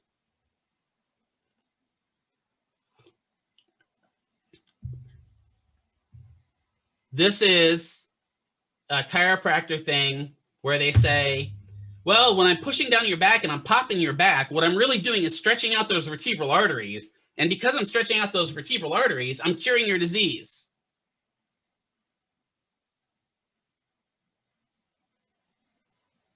I'm going to have you lean over a ball, and when you're leaning over the ball, I'm going to be pushing on your chest to stretch out your vertebral arteries.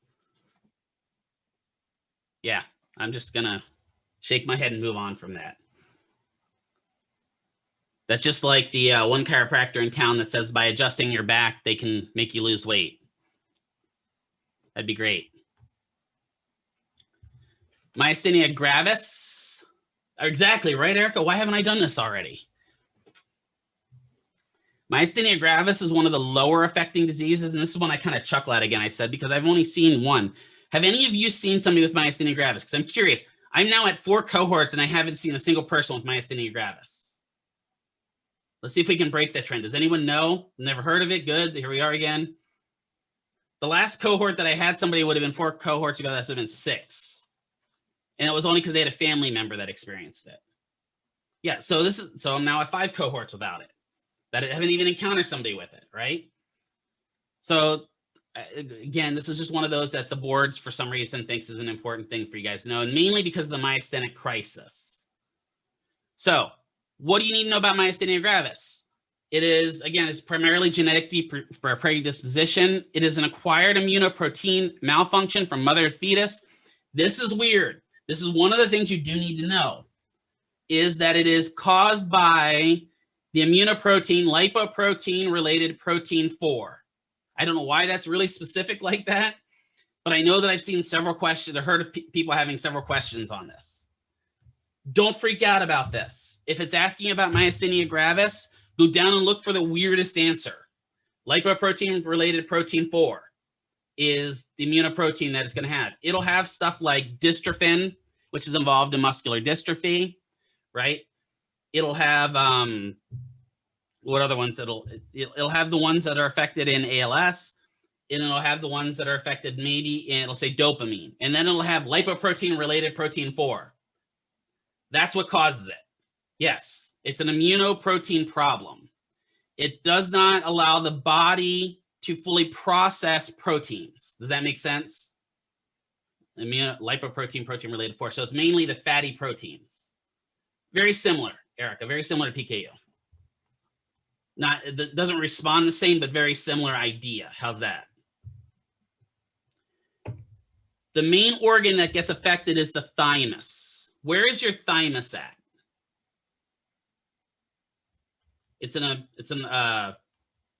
Nope, sternum. Yeah, there we go. Throat. Which ones are up in the throat here? Your lymph nodes up here. Your thymus sits right about here. Right? It's right behind your sternum. So chronic autoimmune disease, we talked about already. Myasthenia gravis means grave muscle wasting. Sounds bad. Good news is it's not as bad as it seems. Right? It's not going to be a thoroughly, it's in the head, by the way. I wasn't gonna comment on that. You're thinking of your thyroid. The name sounds bad, but they often live normal lifespans. So the problem is in acetylcholine, right? ACH. The ACH goes out of whack. There are normal levels of dopamine, but because ACH goes out of whack, the dopamine's not there to kind of counteract the ACH. Does that make sense? Because dopamine doesn't spike up with ACH. Also, the reuptake inhibitors are blocked at the postsynaptic cleft. And there it is, lipoprotein, protein related 4, right? Or lipoprotein related protein 4. Do you guys remember what happens, what it means when a neurotransmitter is reuptaked? Do you remember that from anatomy? Would you benefit from kind of a refresher on that, or do you guys understand that, what that means? So Erica says yes, kind of ... Okay, thank you. I just want to make sure, because this is one it kind of plays into depression too. So remember, we've got a nerve that comes out here. We've got the bulb end of the nerve, and then we've got the other nerve over here, right? So the signals are traveling down this nerve. What is this area here called? Between the nerves? Right, that's the synaptic cleft. Good. So I'm going to erase my little drawings there. So let's say we're talking about with the ACH. So we have all our little ACH molecules in here helping the transmission of that signal, right? In each of these nerve endings, we have uptake channels. And they're usually going to be the opposite charge of whatever the neurotransmitter is. And what their job is to manage how much of that specific neurotransmitter is in that synaptic cleft. So if they see there's too much ACH, they're going to turn on and they'll suck some of that ACH out, right? So they go, okay, we got too much. So this one will turn on and suck some of that ACH out. And now they're like, okay, now we're just right. Yes, it would eat it again. Exactly. That's actually a really good way of thinking of it, Erica, right?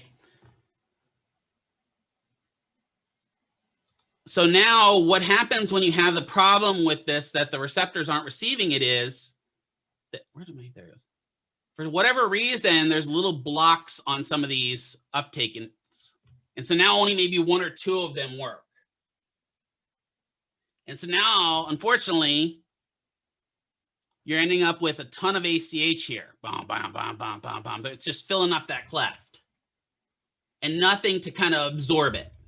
That's what it's called when you get a reuptake inhibitor, right? So there's a specific chemical that's going to trigger those uptakes to actually turn on and turn off. That is missing in these patients, right? So like we're going to use this as an idea. So let me draw another one here. All right, so I want to make it a little bit bigger. Mr. McKeever is not an artiste, that is for sure. So serotonin is a big one you hear about, right? Serotonin's involved in depression.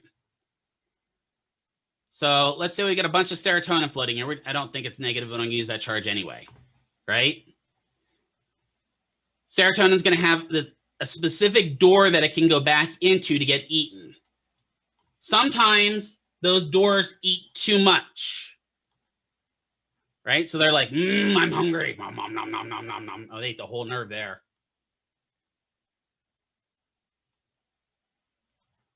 And fix my nerve. So now they ate all of the serotonin, and there's only one in there. What's likely to happen to that patient? They're likely to get depressed because they have too little serotonin. So if you take an SSRI, a selective serotonin reuptake inhibitor, what'll happen is that drug will go in and put blocks over a couple of these uptakes. So now it's more likely you'll have more serotonin in that neurosynaptic cleft. So then you get happy again, right? And then you don't kill people because happy people don't kill people.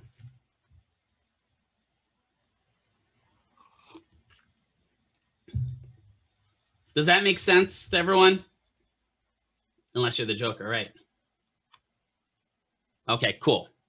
Does anyone have any questions on that? Because that is something that you'll occasionally get a question on your boards, is understanding what an uptake is with neurotransmitters. So I know that Dr. Johnson covered it, but I think sometimes he covers it at like 1,000-foot level. So I just wanted to make sure that you kind of understood it. So with this disease, not only is there too much acetylcholine, but then the eaters of the acetylcholine aren't eating. They're full, right? They decide, nah, brah, I had enough, right? They don't want any more chicken nuggets or chicken nuggies. So what happens? Well, here's the interesting thing. The first sign of it usually is weakness of the eye muscles. So unfortunately, they often misdiagnose this patient as having MS. So they'll treat them for MS for a long period of time and get no responses. Because some doctors will go, well, it's first sign of MS, so I'm just going to throw you on immunosuppressants. Immunosuppressants help a little bit with this, but not too much. Dysphagia is common, Broca's dysphagia. So what is Broca's aphasia? Do you remember the different types of aphasia, Broca's and Wernicke's? One is broken aphasia, broken speech. Broca is broken.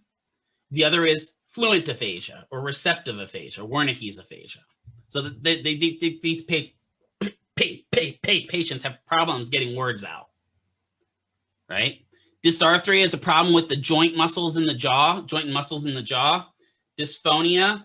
I've seen it both ways with myasthenia gravis, where people get really quiet, or something that's really quiet gets really loud, and they don't realize it. They have a problem managing their voice quality and volume. Dysphagia. So one of the key things here to remember, your dys's or your A's, when you see dysphagia with an S, it is speech. When you see dysphagia with a G, I want you to think gut, because this is with eating. That's the way I remember it. Dysphagia with an S, speech. Dysphagia with a G, gut. It has to do with eating. And I think I'm getting Broca's aphasia. And a dyspraxia of mastication. So they're having problems with the planning of chewing. Hypomimia. What was that again? We're going to see that a couple times here. What's hypomimia? Lowomimia. I love you guys. I really do. Erica's great. Flat affect. Minimal change of expression. You're exactly right, Jaira. That's the person, right? So when you see hypomimia, I think one of you had mentioned, think of the teacher from Bueller's or Ferris Bueller's Day Off. He had a very flat affect. Think him. Right? General weakness and malaise. Malaise is what I'm feeling right now. I just feel like crap. Balance disturbances. Oh, another dys. What is dyspnea? dyspnea. Difficulty breathing, good. They get what's called cowboy gait because their balance is off, so they start walking really wide. They get that wide stance. When you think cowboy gait, think, yeah, John Wayne gait. Think of the way that kids walk, right? When they have a diaper on, that's kind of the gait they get. Cervicalgia, thoracolgia, and lumbalgia. All that means is what?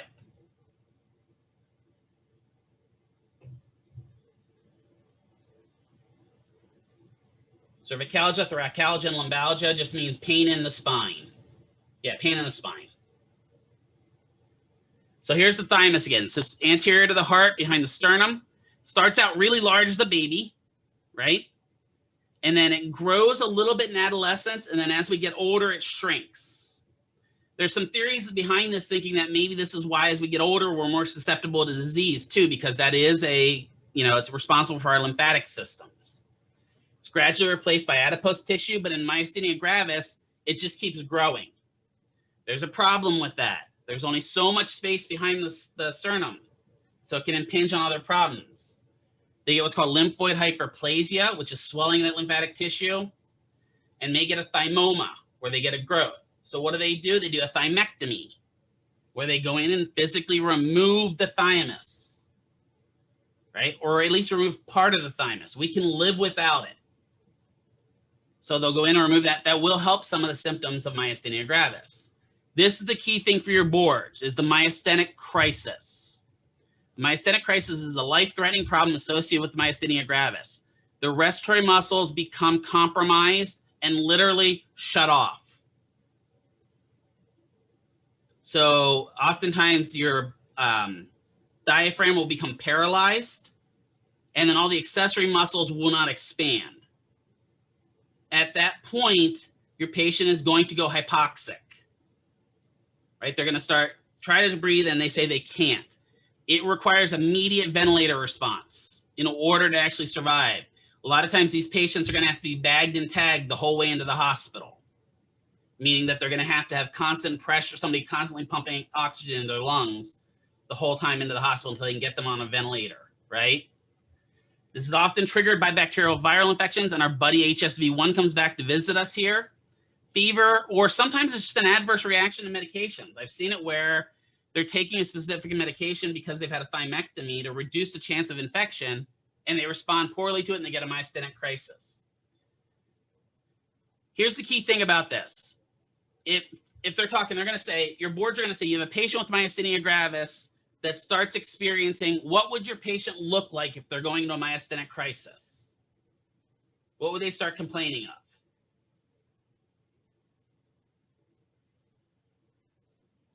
It's going to start with dyspnea, right? It's going to start with that, shortness of breath. But they already have dyspnea, so you got to be, was it a really myasthenic crisis, or is it just their normal shortness of breath, right? Yeah, they're going to start complaining about chest pain, super dyspnea. I like that. Coin that one too. They're going to start complaining of a little chest pain, and they're going to say it's getting harder to breathe. And then you're going to start seeing hypoxic signs. Where can you see hypoxic signs at? Face. Yep. Specifically the lips and the gums, right? And then the fingers behind the nail beds. They'll start turning blue. At that point, it doesn't matter if this is a myasthenic crisis or if this is any other crisis, if this is a blood clot in the lungs. What is going to be our position? What should we do? Should we go tell the PT?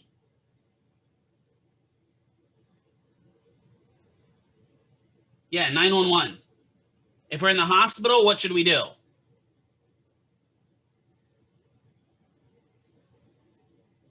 Call a code. Yep. Right, and whatever color, they're usually not, so here's the deal, they're usually not going to totally get on you about the colors of the codes, Renee, in your boards.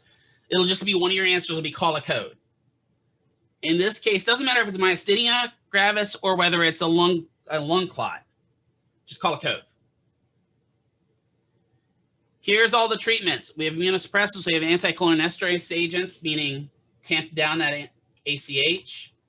They do thymectomy, plasmapheresis, high-dose IVIG, intravenous immunoglobulin, more than high dose as possible. Again, that's going to be managed by the doc.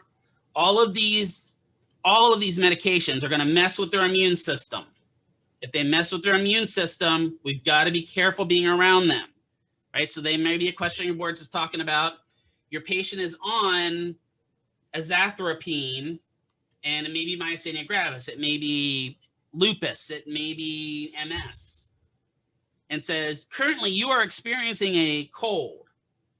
You should go down to your answers on your board and say, don't treat that patient. Does that make sense? Or usually it's not going to say azathioprine. It'll say your patient's on immunosuppressants. They're not going to require you to know azathioprine, but the most common are those three there: prednisone, azathioprine, and Cellcept. Those are all three of the most common. Azathioprine and Cellcept are also organ rejection drugs. So what are we going to do? Help with mobility, gait, and safety. We looked at that before. Maximize ADLs and IADLs. These patients are going to end up with contractures eventually just because of the way the disease progresses. We need to stretch them. Work with breathing, coughing, huffing training. Oh God, where did you just learn that? You had a whole comp on it, right? One of the things that I know Dr. Vrest can talk to you guys briefly about, I know that she teaches you guys doing huffing before coughing. Depending upon what your patient's conditions are, sometimes, and actually most of the time that I do it, I do coughing before I do huffing.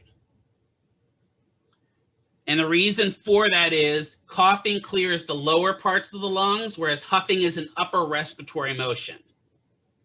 So if I get them to and get that gunk up here into the upper chest, and then I have them, I can get that gunk out.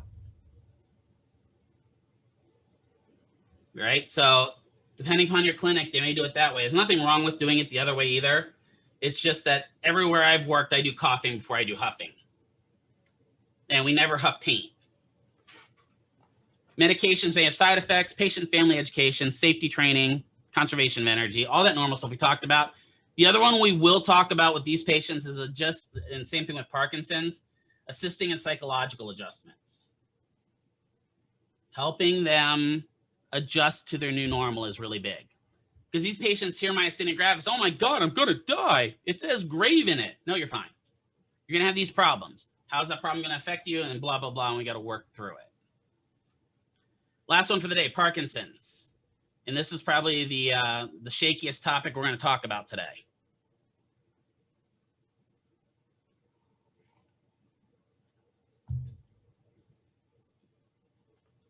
All right, I got a few jokes, right? I had a patient once that had Parkinson's, and he said that he'd be the ideal bartender for James Bond. Why would he be the ideal bartender for James Bond? Does anyone know? Yep, because James Bond likes his martini shaken, not stirred. And I about died when he said that, because at least this old man was like, I'm going to have fun with my disease, right? Right. He was like, I can't help it. I'm going to have fun with this disease. This is a disease of Caucasians, just to let you know, and of men. It is 2% and growing of populations over 65. There are some projections that by the time we're in 2030, 2040, it may be 40% of the population over 65. And I'll talk about my thought process on that as well, right? It's very rare for it to get young onset Parkinson's, but it does happen. I don't know why that's on there. That is not right. Scratch that. Nah, it never happens. I don't know why that's on there. I have to fix that. Just like I have to fix the name. So that's not part of it. I think I copied that from another section and didn't delete it. There is a huge growing link between TBIs. What are TBIs again? Good question. Traumatic brain injury. Thank you. Yeah. So Renee asks, does this apply to Middle Easterners? Yeah, because technically the descent of somebody from the Middle East is from the Caucasus Mountain. So it is higher in that area. But there's some signs that show that diet plays heavily into that you don't get as much of it in the Middle East because diet's a little different. So yay, I guess. right? Because there is a lot of ties to diet and Parkinson's. So it is a progressive neuromuscular disorder causing death or impairment of the substantia nigra, right?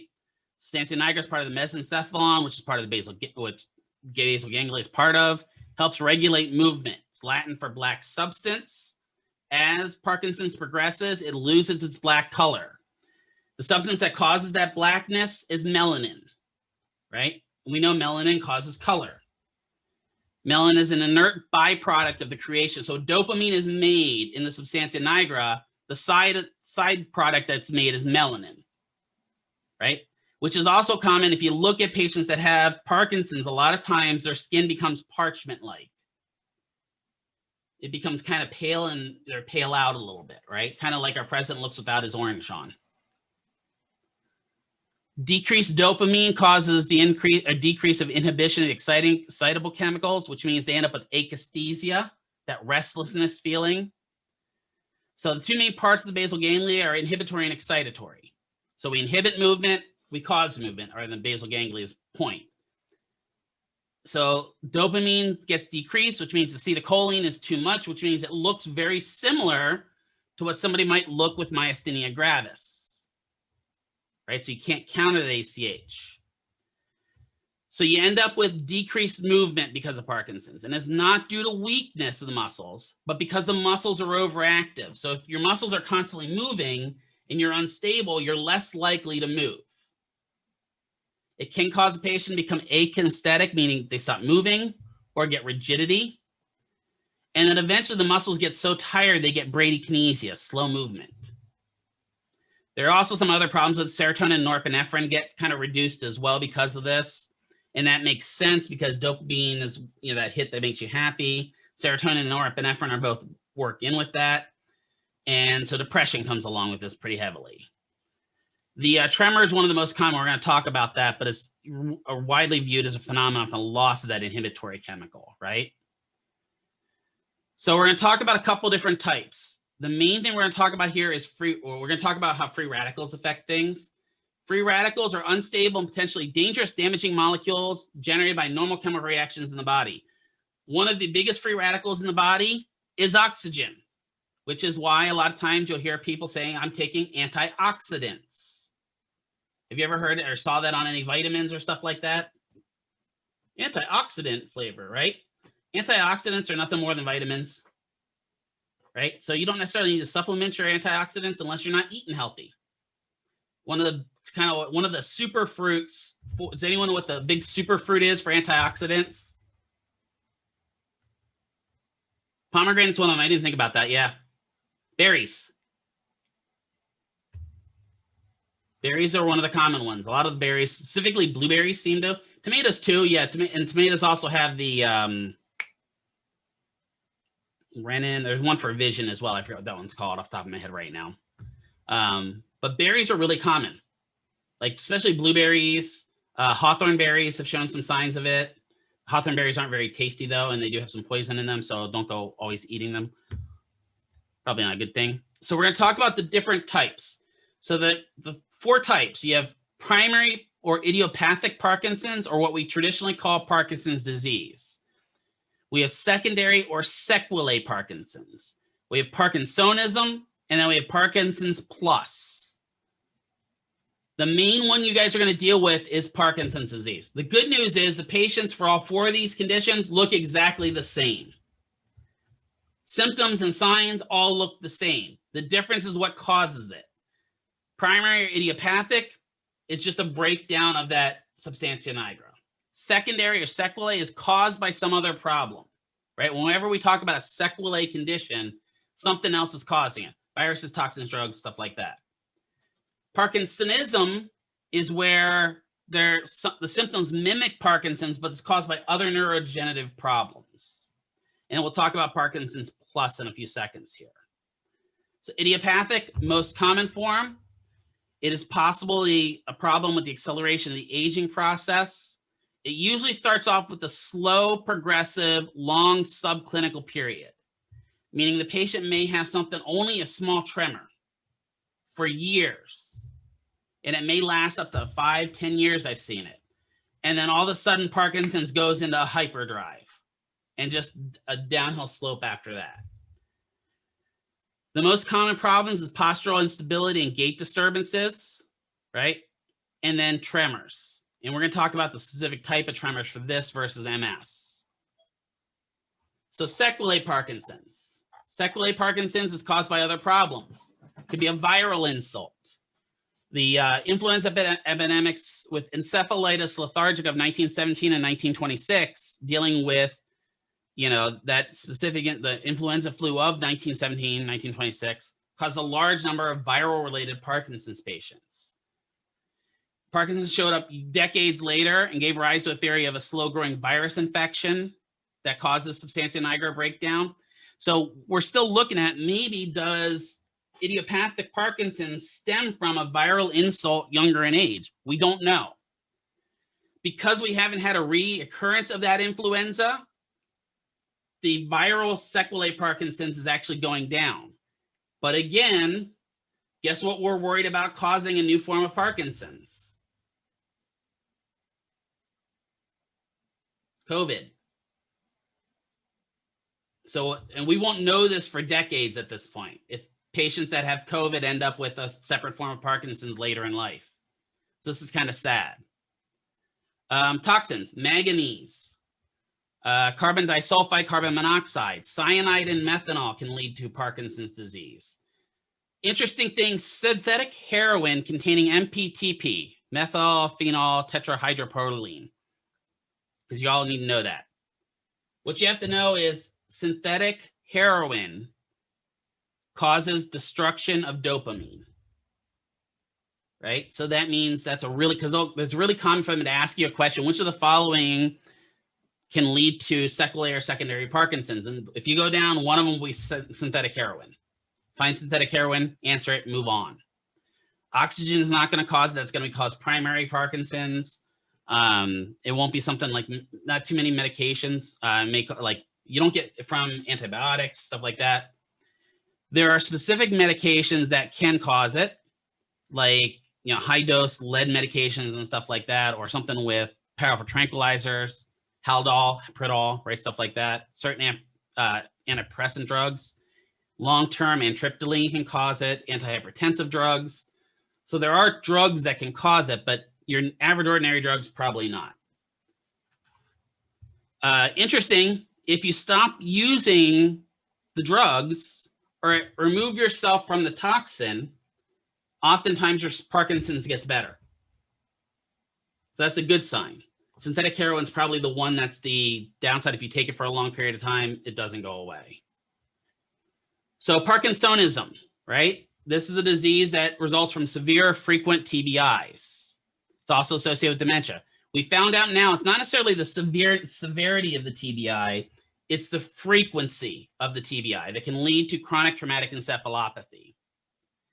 So it leads to people whose professions put them at increased risk of blows to the head: boxers, football players, soccer players, professional martial artists, MMA, hockey, right? We're going to talk about this with TBI, and I hope by the time we're done talking about it with TBIs, all of you are upset at the association for the NHL, because that is a scumbag organization. I love it, hockey, but the organization that runs it is something else. What do all these pitchers have in common here? Does anyone know?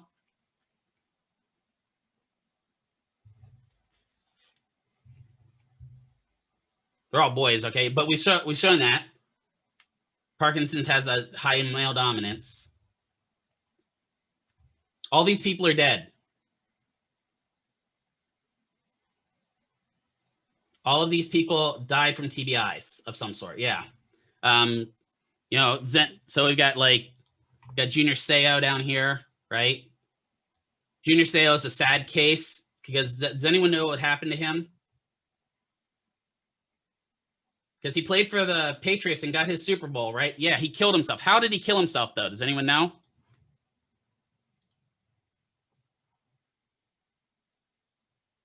Because to me, that's the saddest case about him. Yeah, he shot himself in the chest so his brain could be looked at. Because he knew his brain was messed up. Right? 81, Aaron Hernandez, right? He was the guy that killed his girlfriend. And right, he was hearing voices. He had all kinds of problems. It is in the documentary, yeah.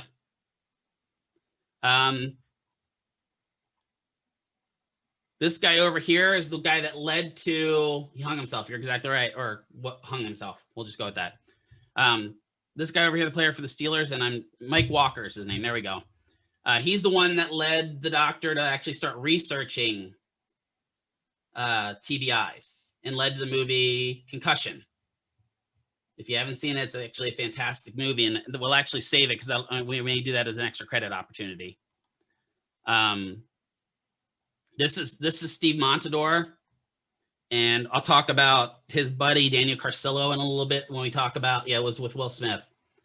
We'll talk about Daniel Carcillo and his drive for the NHL to get head injuries responded to because of his buddy Steve Montador. Both of them played for the Stanley Cup teams for the Blackhawks. And when you talk to Danny Carcillo, he barely remembers any of his games. This guy over here, you should know. Right? Who's that? Yeah, Ali, right? Quite possibly the greatest athlete ever. And then, of course, we got an MMA fighter up here. I forgot who he is. 2 more NHL guys. Both of these two over here, they played together. And both of them were dead by 43. It is sad, right? It's going to get more sad when we talk about the TBIs. Parkinson's plus syndrome is a neurological disease that can affect the substantia nigra and produce Parkinson's symptoms. But again, usually in this case, it'd be something like MS causing the Parkinson's plus syndrome, right? So they have a disease plus Parkinson's is what Parkinson's plus happens. Hyperparathyroidism, hypothyroidism, and Wilson's disease are primarily the ones that cause this Parkinson's plus syndrome. The downside to this is when it's a disease that's causing the substantia nigra to stop producing that, they don't respond to the drugs. So nothing helps these patients at all. Signs and symptoms. Paralysis agitans is the most common symptom. It's a shaking palsy. So they get tremors. The resting tremor is the most common. So Parkinson's, I want you guys to remember this. Parkinson's is resting tremor. MS, intention tremor. The difference, resting tremor is when I sit here and I just have a tremor just sitting here, right? Intention tremor is when I reach for stuff, and because I'm reaching, I get a tremor, okay? Pill rolling is probably the most common sign. It's just this type of a tremor, and they don't even realize they're doing it. And it will become increased during emotional stress and fatigue. Bradykinesia or slow movement is probably the most debilitating of their symptoms. Rigidity is common, both cogwheel and lead pipe. Cogwheel is very ratchety type motion where you move them through, whereas lead pipe, they just don't move. They're just locked in place and you cannot get them to move with the rigidity. Micrographia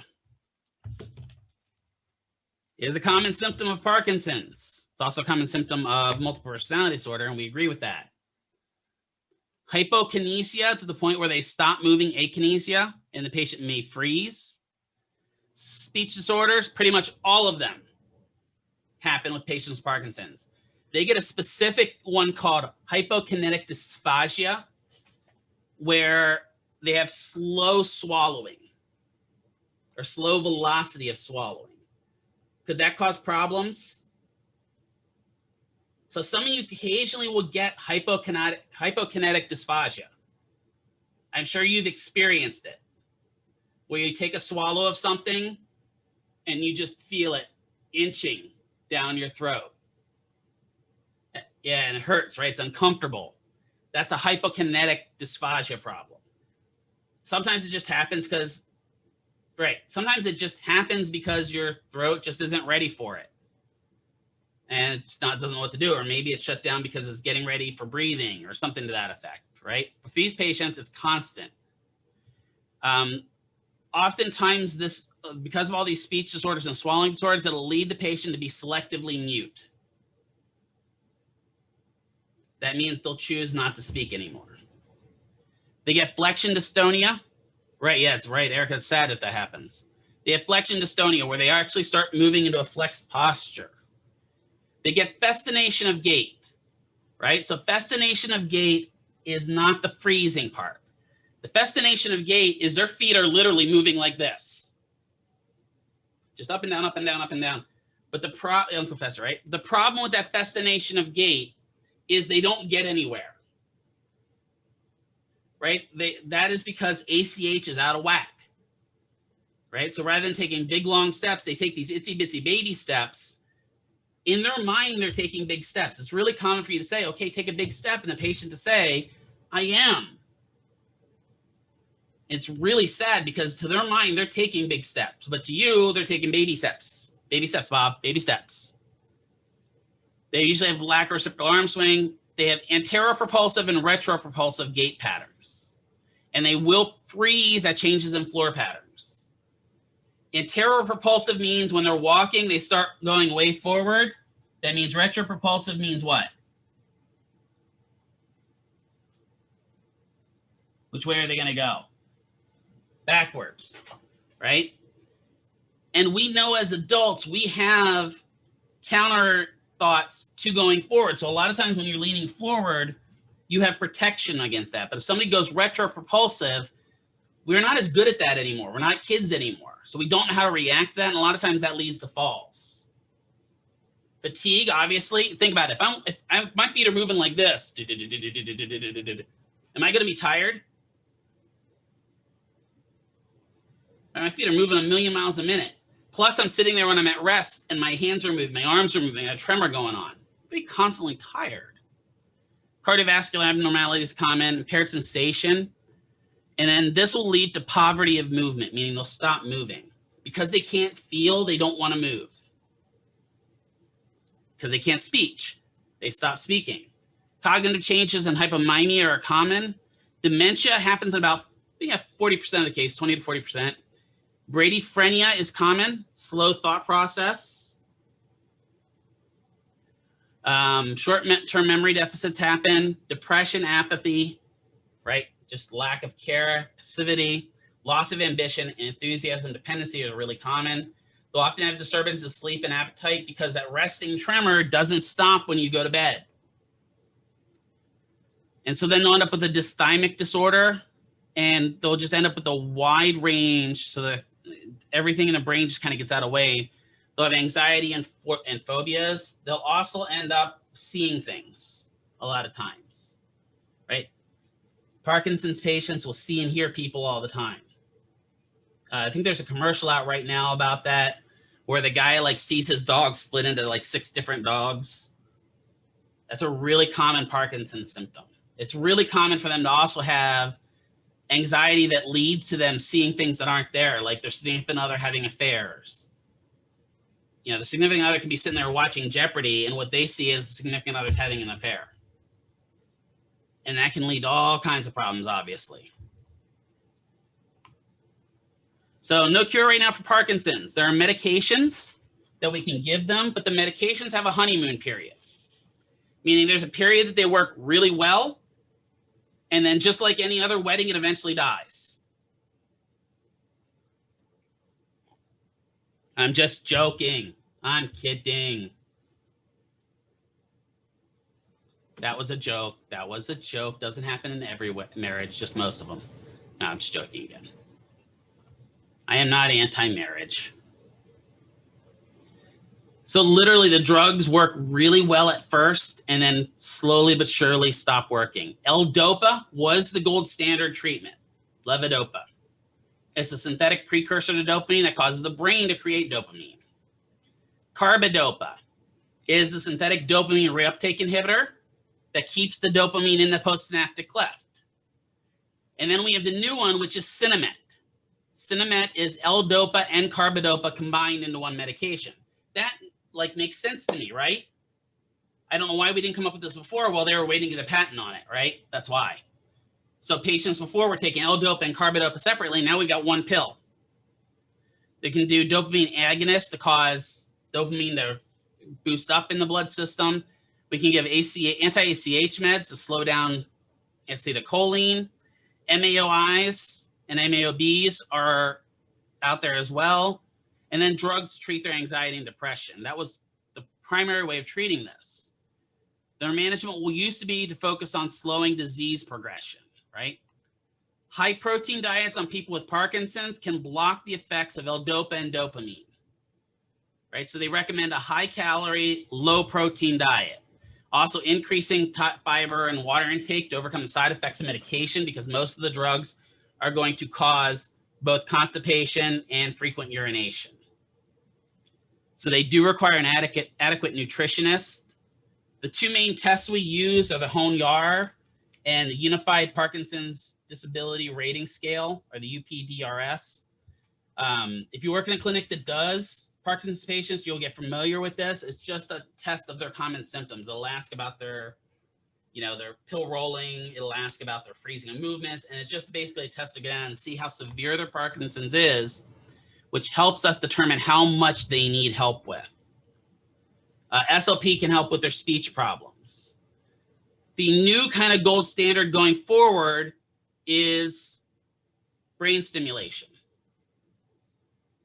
So it's amazing. I'll post a couple of videos to this because it's amazing how much DBS actually helps these patients. So what we're now looking at is if we can catch Parkinson's early enough and we can implant a deep brain stimulator into the substantia nigra, we can use that stimulator to kind of shock the substantia nigra to create more dopamine. And for a period of time while that substantia nigra is patent and functional, that patient will be completely and utterly normal. And it's really wild to see on some of the videos where the patient will be just literally shaking there in full tremors. They turn on the DBS, the patient stands up straight. Or they'll just have these worse, like there's one of the videos I have, the patient's tremor is like this. And they turn the DBS and they're turning it up, they're turning it up, they're turning it up and turning up, and all of a sudden his tremor is gone. Yeah, right? So wild. Sound like I'm Joe Rogan, man. So wild. Whoa, did you hear about elk meat?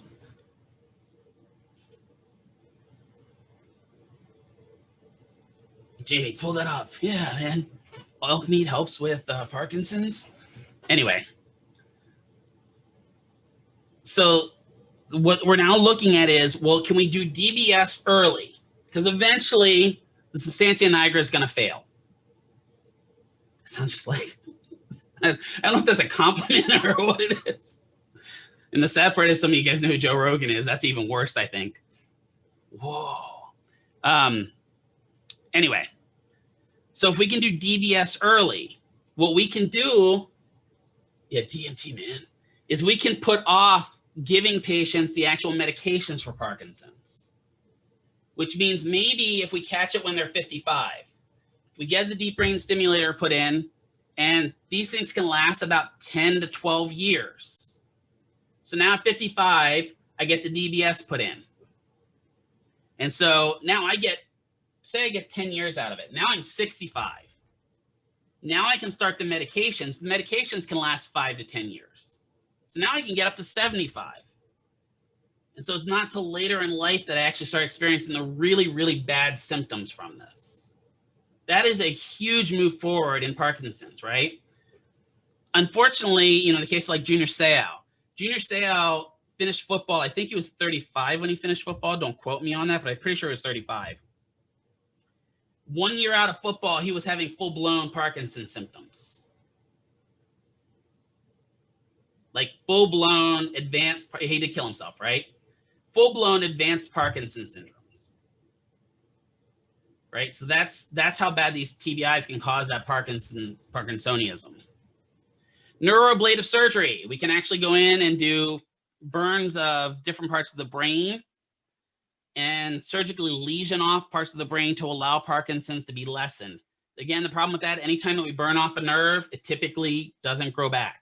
Or if it does grow back, it grows back with a vengeance, right? We can do ablative surgery on the nerves that cause pain in the arm too.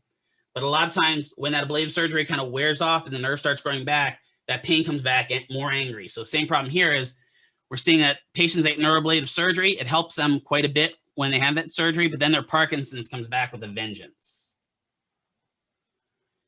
One of the other exciting ones is neurofetal tissue transplantation. It's experimental, but they found that sometimes injecting stem cells into the substantia nigra can trigger new growth in the substantia nigra and actually relieve Parkinson's symptoms. The downside to it is the current administration, this research has been halted because pretty much all research with fetal tissue has now been halted because we're killing babies to get it, but that's not where most of the fetal tissue comes from. That's beside the point. I don't want to get into that political discussion, right? But fetal tissue, can really provide things. There's a big market right now for, when you have a baby for what's called cord banking, right? Where, you bank the placenta and the cord as much as it is possible. Kelly said she did it, right? And there's some really important things because that is the baby's kind of native tissue. So that if later in life, maybe, I'm not using your child as an example here. I'm just saying, maybe if the mother, later in life, the child starts having some problems, there's that fetal tissue there that they can fall back on and maybe do some stuff like this with neurofetal tissue implant. And it can help override some of those problems. It's really wild, some of the stuff we're looking at. Can also bank baby teeth. Interesting. I did not know that. That's actually kind of wild. I'm predicting eventually we might actually have sometimes where we're starting to bank marrow as well. I don't know if that's going to happen, but it kind of makes sense to me that maybe down the line we'll have a marrow bank where you can go bank your marrow and save it for a time you might need it. That's what the baby teeth. Okay, that makes sense. That actually does make sense. I didn't really think about it for baby teeth, but that makes complete sense because they're really soft and mostly marrow. Whoa, deep tea. What do we do? Well, this is what the PT is going to look at. So I broke this down to what the PT is going to look at. PT eval for Parkinson's is intensive. They have to do a lot of stuff, which is why a lot of times the PT eval for a Parkinson's patient can be spread over 3 days. Because the Parkinson's patient, like the MS patient, like the ALS patient, if you do too much with them, it will flare them. They won't come back. So the PT eval is going to be delayed. We may not be able to treat them until the 4th treatment. Right? We may be involved in the PT eval, but we're not going to be doing treatment at that point. So there's all these tests, they can run them through it. What we're looking at is treating the secondary impairment. So again, symptomatic. We're going to focus heavily on the early stages. If we can get them in the early stages, we can delay or minimize the disability, right?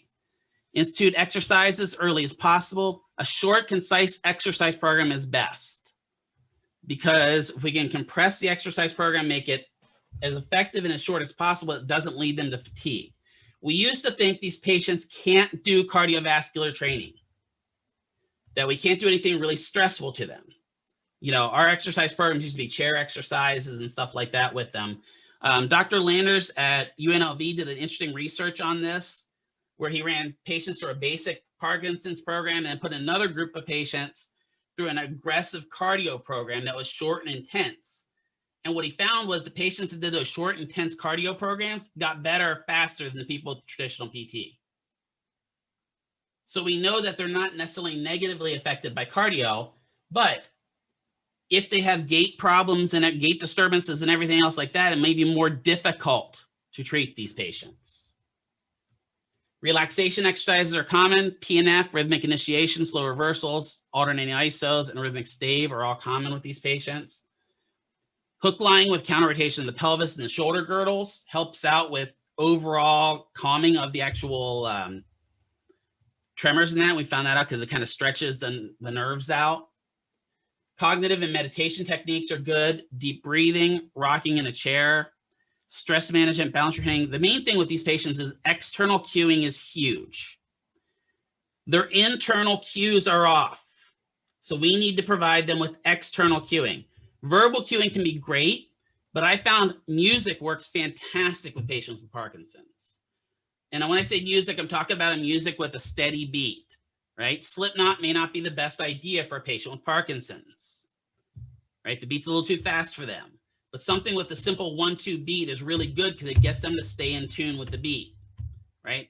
It's amazing. There's a whole study done by a lady, I want to say she was at Ranchos Los Amigos, that did one where she had the patient walk and then she put headphones on the patient, had them walk and had them listen to music, and how much a difference it was walking with the headphones on.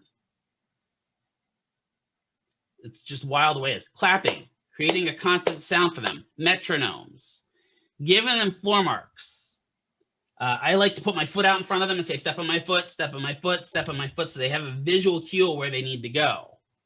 Mirror therapy is big. And then obstacles, helping them kind of clear that feet. With Parkinson's patients, they're going to get their big movements. Yep, that was, I think that was in here, wasn't it?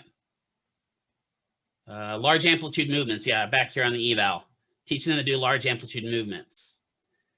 With Parkinson's, and with all of these, I'm going to actually go out of the PowerPoint here.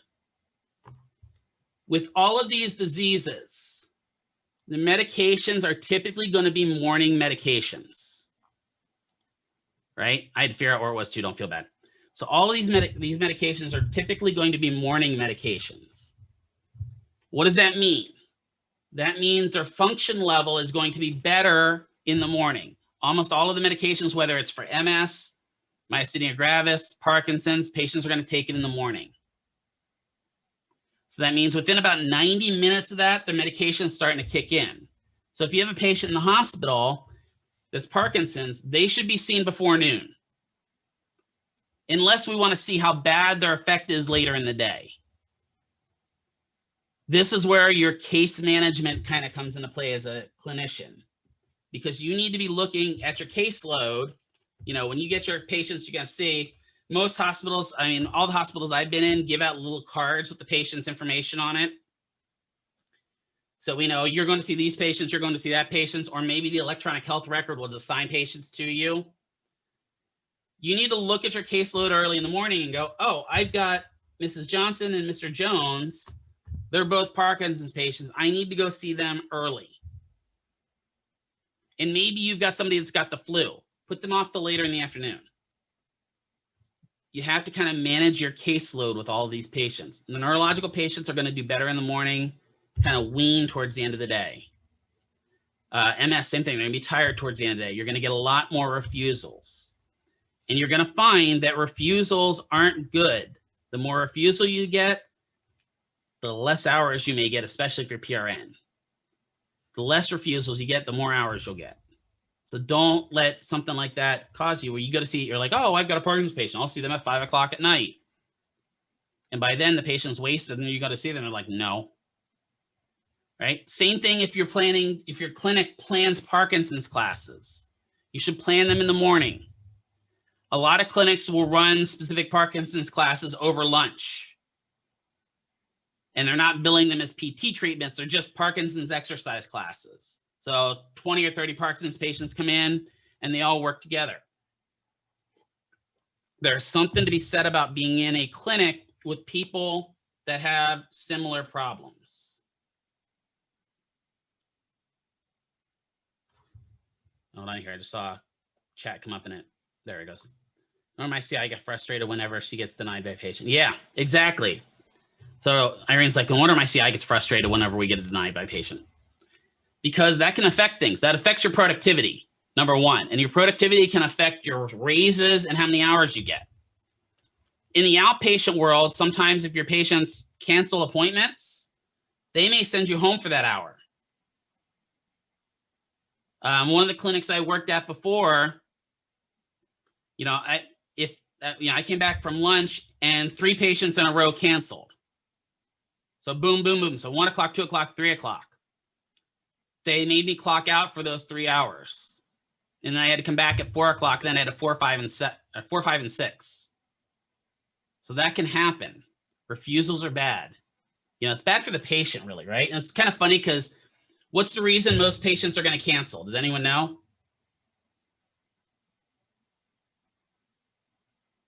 Well, lazy. Okay, you got that too. Believe it or not, that's not as large of a reason. Here's the deal. If they're lazy, they're going to cancel no matter what, right?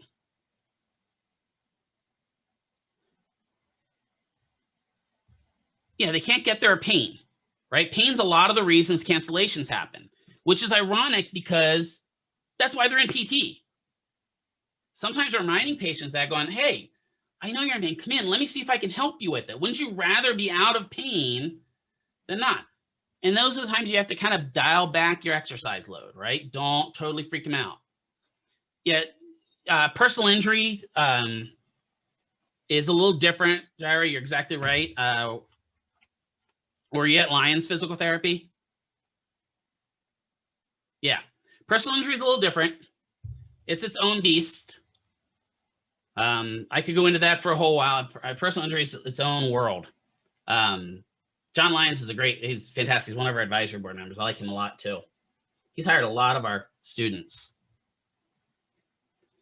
But yeah, so most of the time, honestly, the patients, 2 reasons they cancel: fatigue and tired, or fatigue and tired, fatigue and pain, right? Hemiparesis, right? Hemiparesis can cause, there's all kinds, but the thing is, that's why you're here, right? Parkinson's patients, I'm too tired to come in. Well, the reason they're tired is because they're not moving, right? They're not getting up and getting large amplitude movements. They're getting all those baby movements. So getting up and getting that large amplitude movements can sometimes relieve some of that fatigue.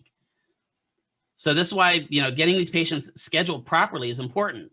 Unfortunately, and I hate to say this, but the people at the front desk don't often understand that, do they? For those that worked outpatient. All they look at is go, there's a hole right there. Plug. Right? And your best clinics are when the schedulers actually understand the patient's conditions and can manage and go, okay, so I need all my Parkinson's patients in early in the morning, right? And one of the clinics I had did that. They scheduled all Parkinson's, MS, myasthenia gravis patients were all early, not myasthenia gravis, ALS were all early in the morning. And then the afternoon was all ortho. That makes sense, right? Strokes early in the morning because they're going to be fatigued by the time you get to the afternoon. So you guys have got to be thinking about that if you're going, especially in a hospital setting, because that's going to be where you have more of a control over your schedule. Now, if you're in a hospital setting where you have to see ortho patients twice a day, don't have much control over that. Get the ortho patients out of the way and get to your neuros, right? But if you're in the, you've got 15 patients and 10 of them are, just gen med patients that are sick or something like that. And then you've got patients that are Parkinson's, stroke, blah, blah, blah. Go see those neuro patients first. Get them out of your way. They're also usually your hardest patients, meaning require the most energy and most attention on your part.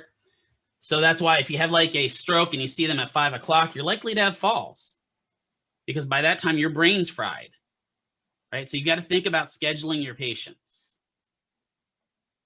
Speaking of brain fried, how's everyone feeling? We're going to talk about a Parkinson's patient now here real quick. Let me bring this up.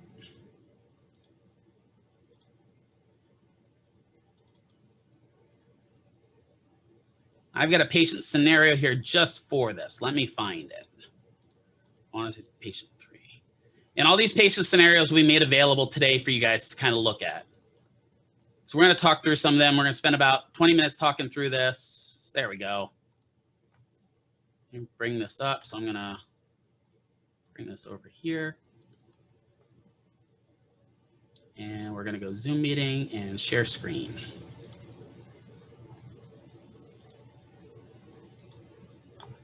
All right, and I bring my chat back up here so I can see it.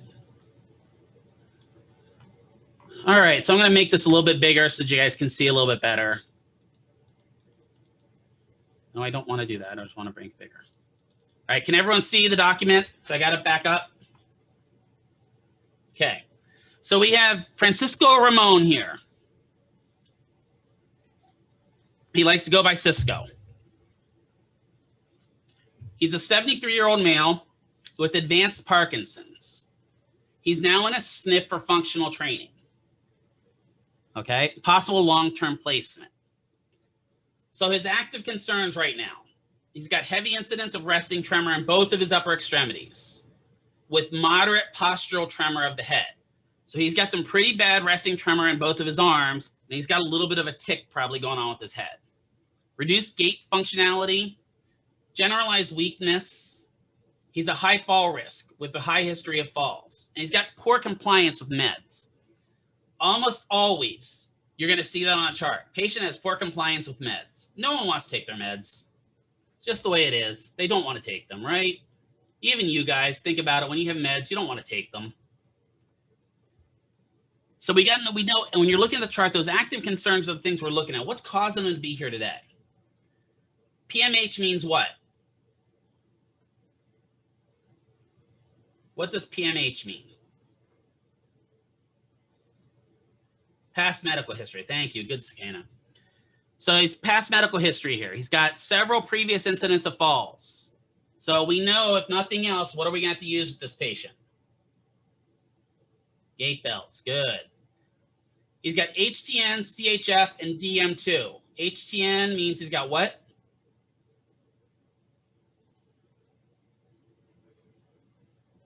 Hypertension. Good. Congestive heart failure. And then DM2, he's got, as Wilford Brimley would say, he's got diabetes.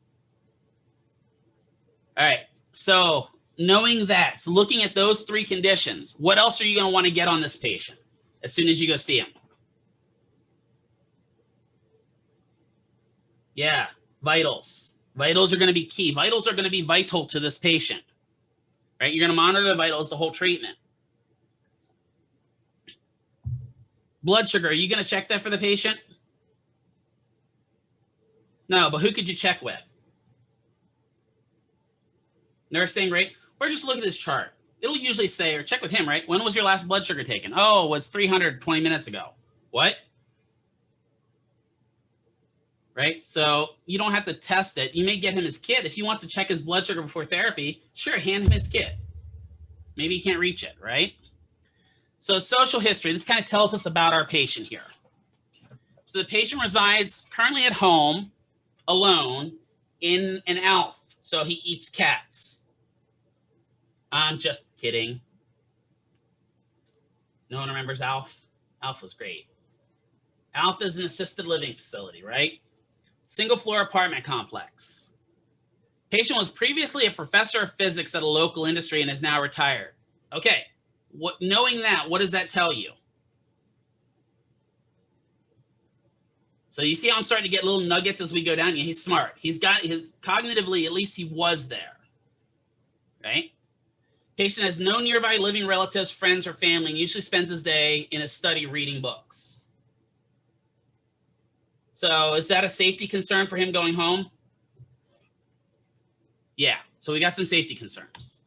All right, so looking at, this is the PT eval. They noted that he has lead pipe rigidity in both his upper extremities, right? So that means getting active movement, he's locked up. That means he's using a lot of energy. Key thing here, he has no pain. Woo-hoo, finally a patient with no pain. Right? And if you look, range of motion, he's got gross within functional limits. So are we so worried about his range of motion? No, because he's pretty functional. Right? But the problem is he's got that rigidity that's restricting him from it. So relaxation is going to be key. What about his strength? His strength look okay?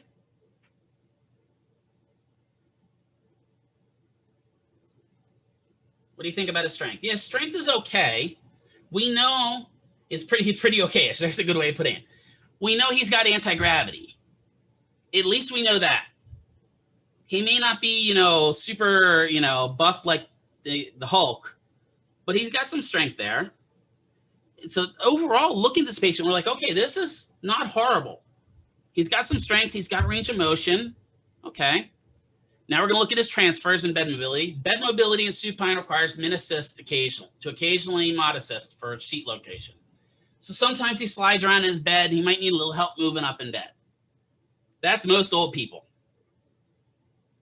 right? Especially if they're in a hospital bed, because they like to put that back of that bed up and then they slide all the way down to the foot of the bed. And then they don't think about, oh, if I put the bed down, I can get back up in bed. So then they struggle for 40 minutes and they're trying to get themselves back uphill.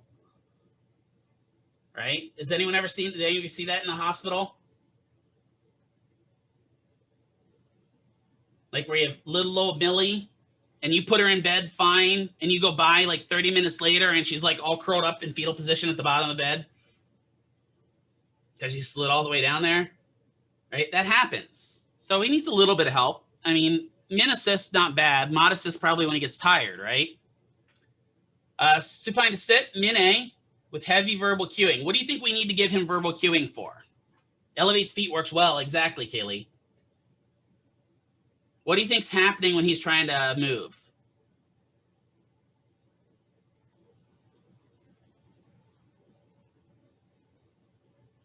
He locks up. Exactly. Right? So he's locking up. So we need to give that verbal cueing or some tactile cueing. Come on. Come on. Right? Work with him a little bit.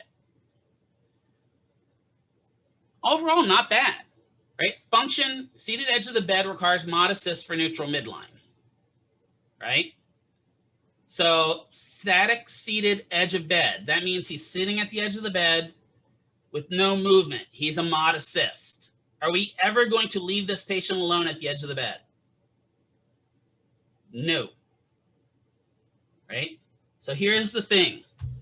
When you are looking at your patient's chart, if they are anything other than mod I, you should not leave the patient alone at the edge of the bed.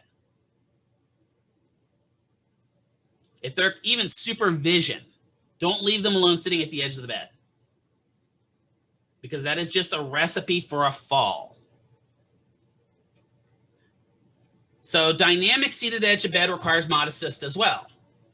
So what kind of stuff could he be doing that has movement sitting at the edge of the bed? What could he be doing?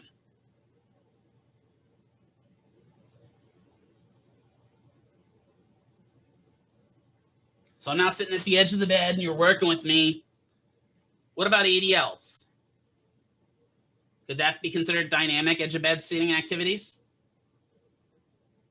Yeah, like so you bring over the toothpaste pan or the spit platoon and some toothpaste and I'm sitting there brushing my teeth. When I'm brushing my teeth, I'm moving. It's not like I sit here like, even that's movement. So I've got movement going on at that point. So he's mod assist for that. So if you don't guard him, he's going to be all over the place, right?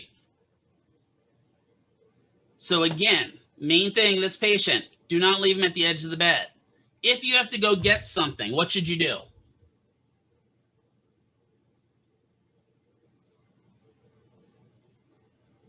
Say you have to go get a piece of equipment. Lay him back down. Yeah, I don't even think get help, honestly, Dylan, unless it's another PT or PTA, or maybe OT's in with them. Lay him back down or put him up in a Jerry chair. Right? And Jerry chair is that chair that they really can't fall out of. We'll talk about that. All right, his ambulation. Sit to stands mod assist due to lack of quad initiation. How are we going to get his quads to fire? What kind of techniques can we use?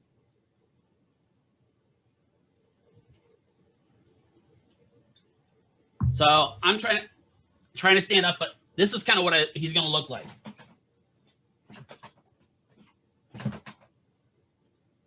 Because his quads aren't firing to extend his knees. What kind of things could we maybe do to the quads?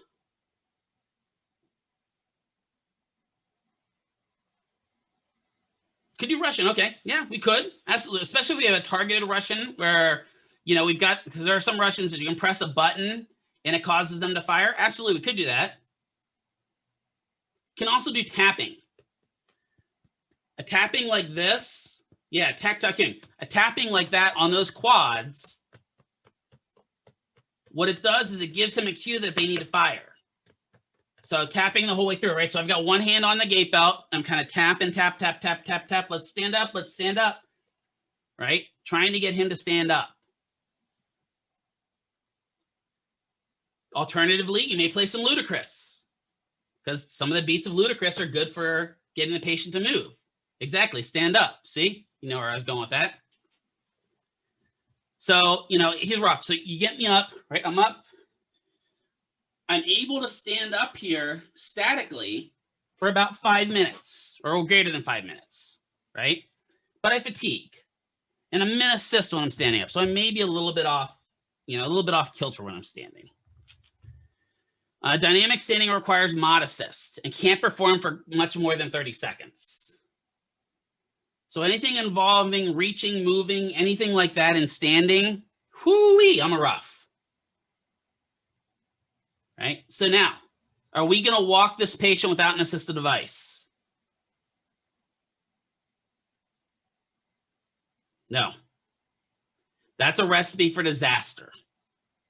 Right? And Dr. Reskin made you the soap note recipe.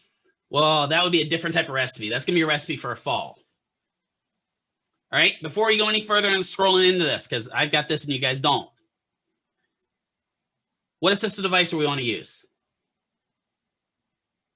What if it's your first time treating him ever? Okay, Erica says parallel bars. Good. So great example, right? Stand him up, transfer him over to a wheelchair, get him in the wheelchair and take him down to the parallel bars. It's a perfect example. Now we're in a hospital, we don't have parallel bars.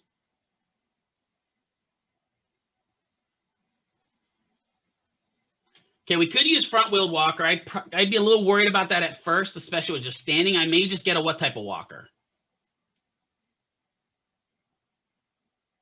Standard, right? And it depends. I mean, this is going to be one of those, how comfortable am I treating a neuro patient? And what are my goals? If my goals are for movement and ambulation, the front-wheeled walker is the better choice, because the front-wheeled walker promotes more of a standardized gait pattern. If I'm just doing activities at the edge of the bed, like doing some exercises, maybe some mini squats, some arm reaches, stuff like that, I'm going to use a standard walker. Does that make sense, the differentiation there between those two? Right? Because one, I'm just kind of not moving. The other, I'm walking through the hospital. So that's why a lot of times when I go into the hospital, one of the things I do in the rehab department is I go grab a wheelchair and I load the wheelchair up with all my equipment I might need walking through the hospital. So I'll have a standard walker, I'll have a rolling walker, I'll have a cane, I'll have a set of crutches, have a pulse oximeter, blood pressure cuff, stethoscope, and it's all in my little chair. Because that way I can roll it all the way through the hospital, and then if I need a wheelchair, I have a wheelchair. Right? So I've got everything I need to treat a patient. I don't have to ever go, hold on here, Mr. Ramon, I've got to go get a cane. Right? And then maybe a cuff weight or two. All right, so we know that dynamic activity is going to be rough, right? All right, let's look at gait here. Patient's able to ambulate 100 foot by 1 with front-wheeled walker. That's pretty good, isn't it? I mean, it's not shabby. Okay, he does have ataxic and bradykinetic movements. So ataxic meaning he's having trouble moving those feet forward, right? That the motor plan is there, but the implementation's off. And bradykinetic are very slow. Now, he's probably got festination of gait, right? So here he is. He's walking. He gets to that edge of a door, and now he goes from a blue floor to an orange floor. He freezes because it's a change or transition. How are you going to get him to unfreeze? So here I am. I'm frozen. What are some ideas? I'm stuck. Okay, verbal cues. I'm like, I am moving. I am. Come on, Kelly. I'm trying. Don't you see I'm moving? I'm going forward.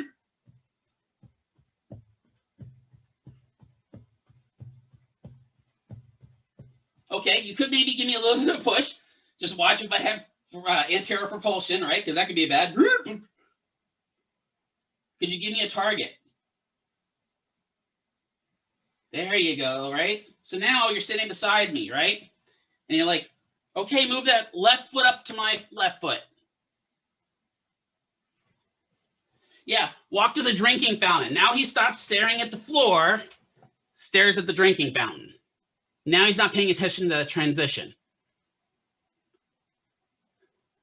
You could do something like clicking, click, click, click, click, to give him something to overcome that visual problem. Metronome would work well, yep. But even sometimes with that, they'll freeze at those transitions. So that's where I may make a game.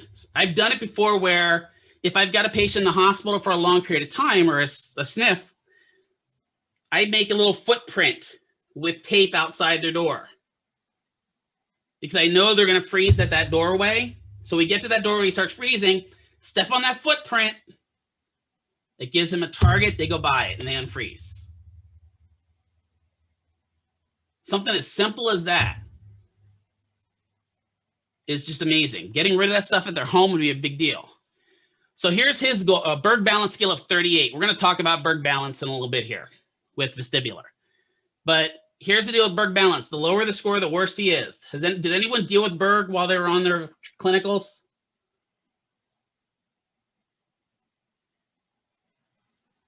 Anyone ever encounter somebody with a Berg balance score? Saw one? Yeah. Berg balance score of 38 pretty much says this patient falls all the time.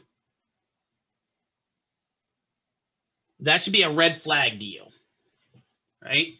This may be a patient that I may want somebody to follow me with a wheelchair so that if he gets too tired, he can sit down. Or I may pull a wheelchair behind us. So this is his goals. He wants to go back to the library and museum. He wants to stay in the ALF instead of going to a sniff. And he wants to do stuff like helping himself get out of bed. He wants to do stuff easier. He wants to do it for himself. Already in your head, which one of those goals is probably out of the path already? Go ahead, it's fine. Okay, probably going to the museum. Maybe if he's got help. But going back to the ALF is probably another one. Yeah, this patient's probably sniff bound. Okay? So if he's sniff bound, that's just the way it is. And our job at that point is to convince him it's not a death sentence. Because a lot of people think going to a nursing home is sending them there to die. They're not all that way. Some are. They're not all that way. All right, so we know all of this stuff. These are the goals PT has given us, right? So this is kind of looking at what an eval, and I only did short-term goals on these. Then we got our CPT codes. What does this tell us down here? What do these CPT codes tell us?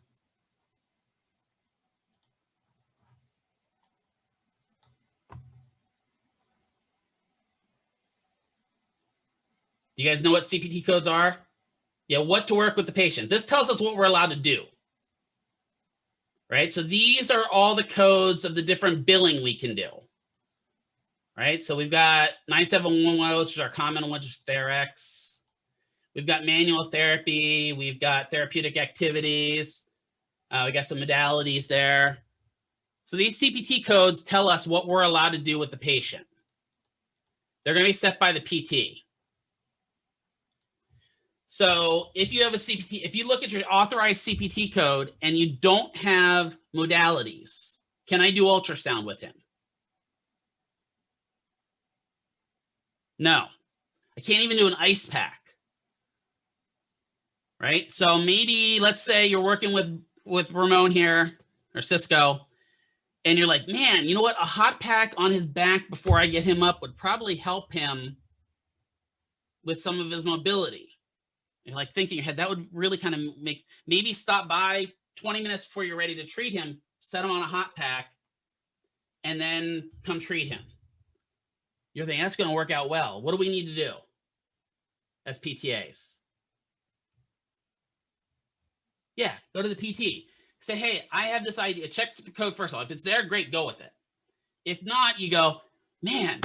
So I'll hike my butt down to Dr. Ovreskin after my treatment and say, hey, I was working with Cisco today. He had a lot of tightness in his low back with that rigidity he had. I think it'd be really good to try some hot pack maybe before getting him out of bed. What do you think about that? More than likely, your PT is going to be like, yeah, whatever. Hey, can you add that CPT code for me? And they'll go in and they'll say, okay, let me know when you have your note done, because they can't edit CPT codes until somebody's done a note for the day. So you type in your note, you put your note in. Now, if Dr. Ovreskin was my PT, she could go in and add an addendum. And it would say something like, after consulting with PTA after treatment, added modalities to patient's treatment codes. That's all she needs to do. Now we can do it. So the next visit, now I can do a hot pack with him, right? If I don't have the ADL CPT code, technically I cannot do ADLs with him. And some hospitals do not allow PTs and PTAs to do ADLs. It's an OT only skill. So pay attention to that. That's what your CPT codes are going to tell you. One of these is gait. I want to say it's 97116, but don't quote me off the top of my head right now. If I do not have a gait CPT code, what can I not do with this patient?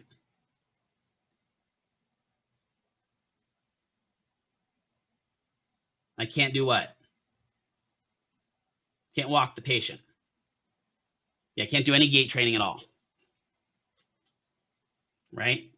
Let's say that we went up here and when the PT saw him, he was too tired and fatigued and he just came in after a fall and the PT was not able to do the gait assessment. But now you go see him and man, he's like ready and raring. He's up, he's like, let's go for a walk. And he gets to the edge of the bed and he's like, okay, I got up, and you transfer him over to the chair. And he's like, let's go for a walk. I want to go for a walk. Can you walk him? No. Now, what you can do is go get a PT and have them walk with you. The PT that eval'd him, like I could go get Dr. Reskin and say, hey, hold on, Cisco, let me put you in the chair here, get your legs up, relax for a second. I'm gonna go get Dr. Reskin here real quick and say, hey, Cisco's ready for a walk. That sounds really bad. Cisco's ready for, good boy, good boy. Ready for a walk, right? And she'll be like, okay, cool, I'll be right there. She can come down and she can observe you walking with him. You can be the one doing the gait as long as she is the one assessing the gait. Does that make sense? So what I would do at that point in my SOAP note is I would put on my objective, I'd say CPT addendum for gait today. Does that make sense? Because then the PT is going to document on the addendum what they did with gait, and that can authorize you for gait, and that can change their eval. These are a little bit of the rules we work with this. But if the PT has not assessed them for a specific thing, we can't do it. All right, just a couple more things and I'll let you go. This patient already has given us a lot of social history. We know he likes to go to the library. We know he likes to go to the museums. What kind of stuff can you work into, like what kind of stuff, stuff's not the term I want to use. What kind of items can you work into his therapy that would help be functional for him? Meaning would encourage him to actually participate in his therapy. You know he likes to read. You know he likes to go to museums. You know he likes to go to libraries. What would be books? There we go. Perfect. Get some books. Bring books with you. Instead of using weights and dumbbells, use books. Because that's what he likes. Encyclopedias are great. When I'm doing standing balance, have him reading a book. When I'm doing seated balance, have him flipping pages of the book or moving the books on a bookshelf. Do you see how working that little bit of personal history in can get buy-in from the patient? Right? You know, like if I had Kelly, you know, I'd get some bungee cords and have her doing bungee cord jumping out of, no, I'm just joking. We're not going to do that. Right? But let's say Kelly was one of my patients. I know she has a kid. Guess what? That kid's going to become part of my therapy. Because I'm going to use them to help encourage her. I'm not going to have the kid, oh yeah, right, he would love it, right? He'd be fantastic. Grandkids are fantastic. I mean, this guy doesn't have any family, right? That's the problem. Museums. I have done things where I've done virtual tours in museums. VR is great for this now. Where we could be walking, and when he's walking in his goggles, he's actually seeing the museum, he's walking around, he's looking around, doing dynamic stuff in VR. As long as you clear the room out, of course, right? But you see how just getting that little bit can get buy-in from the patient? That's what's really cool about neuro to me, is that you don't necessarily always have to use your standard equipment. I've used books. I had a patient, one of the patients we're going to talk about in a little bit does knitting. I've sat and knit with the patient for 45 minutes in different positions. And she loved it because it was what she wanted to do. Whereas somebody else came in and just did generic exercise with them and she hated the therapy. Right? You have somebody that plays football. Guess what you're going to do with them? Play a little bit of football with them. Throw a ball. Maybe give them a reward that if they participate in therapy, you will throw the ball back and forth with them for a little bit. I've integrated therapy dogs into my treatment because for some reason, people love dogs. I don't understand it. I don't like dogs, but. Any questions? So Jared said he's tutored a patient with Parkinson's and wanted to play guitar. Exactly, right? And that just, if they want to do it, use it. Yeah, with that, just two things. Then you got the tones and you get the fine motor skills, right? I think that's how guitar is played. I don't know. And stop.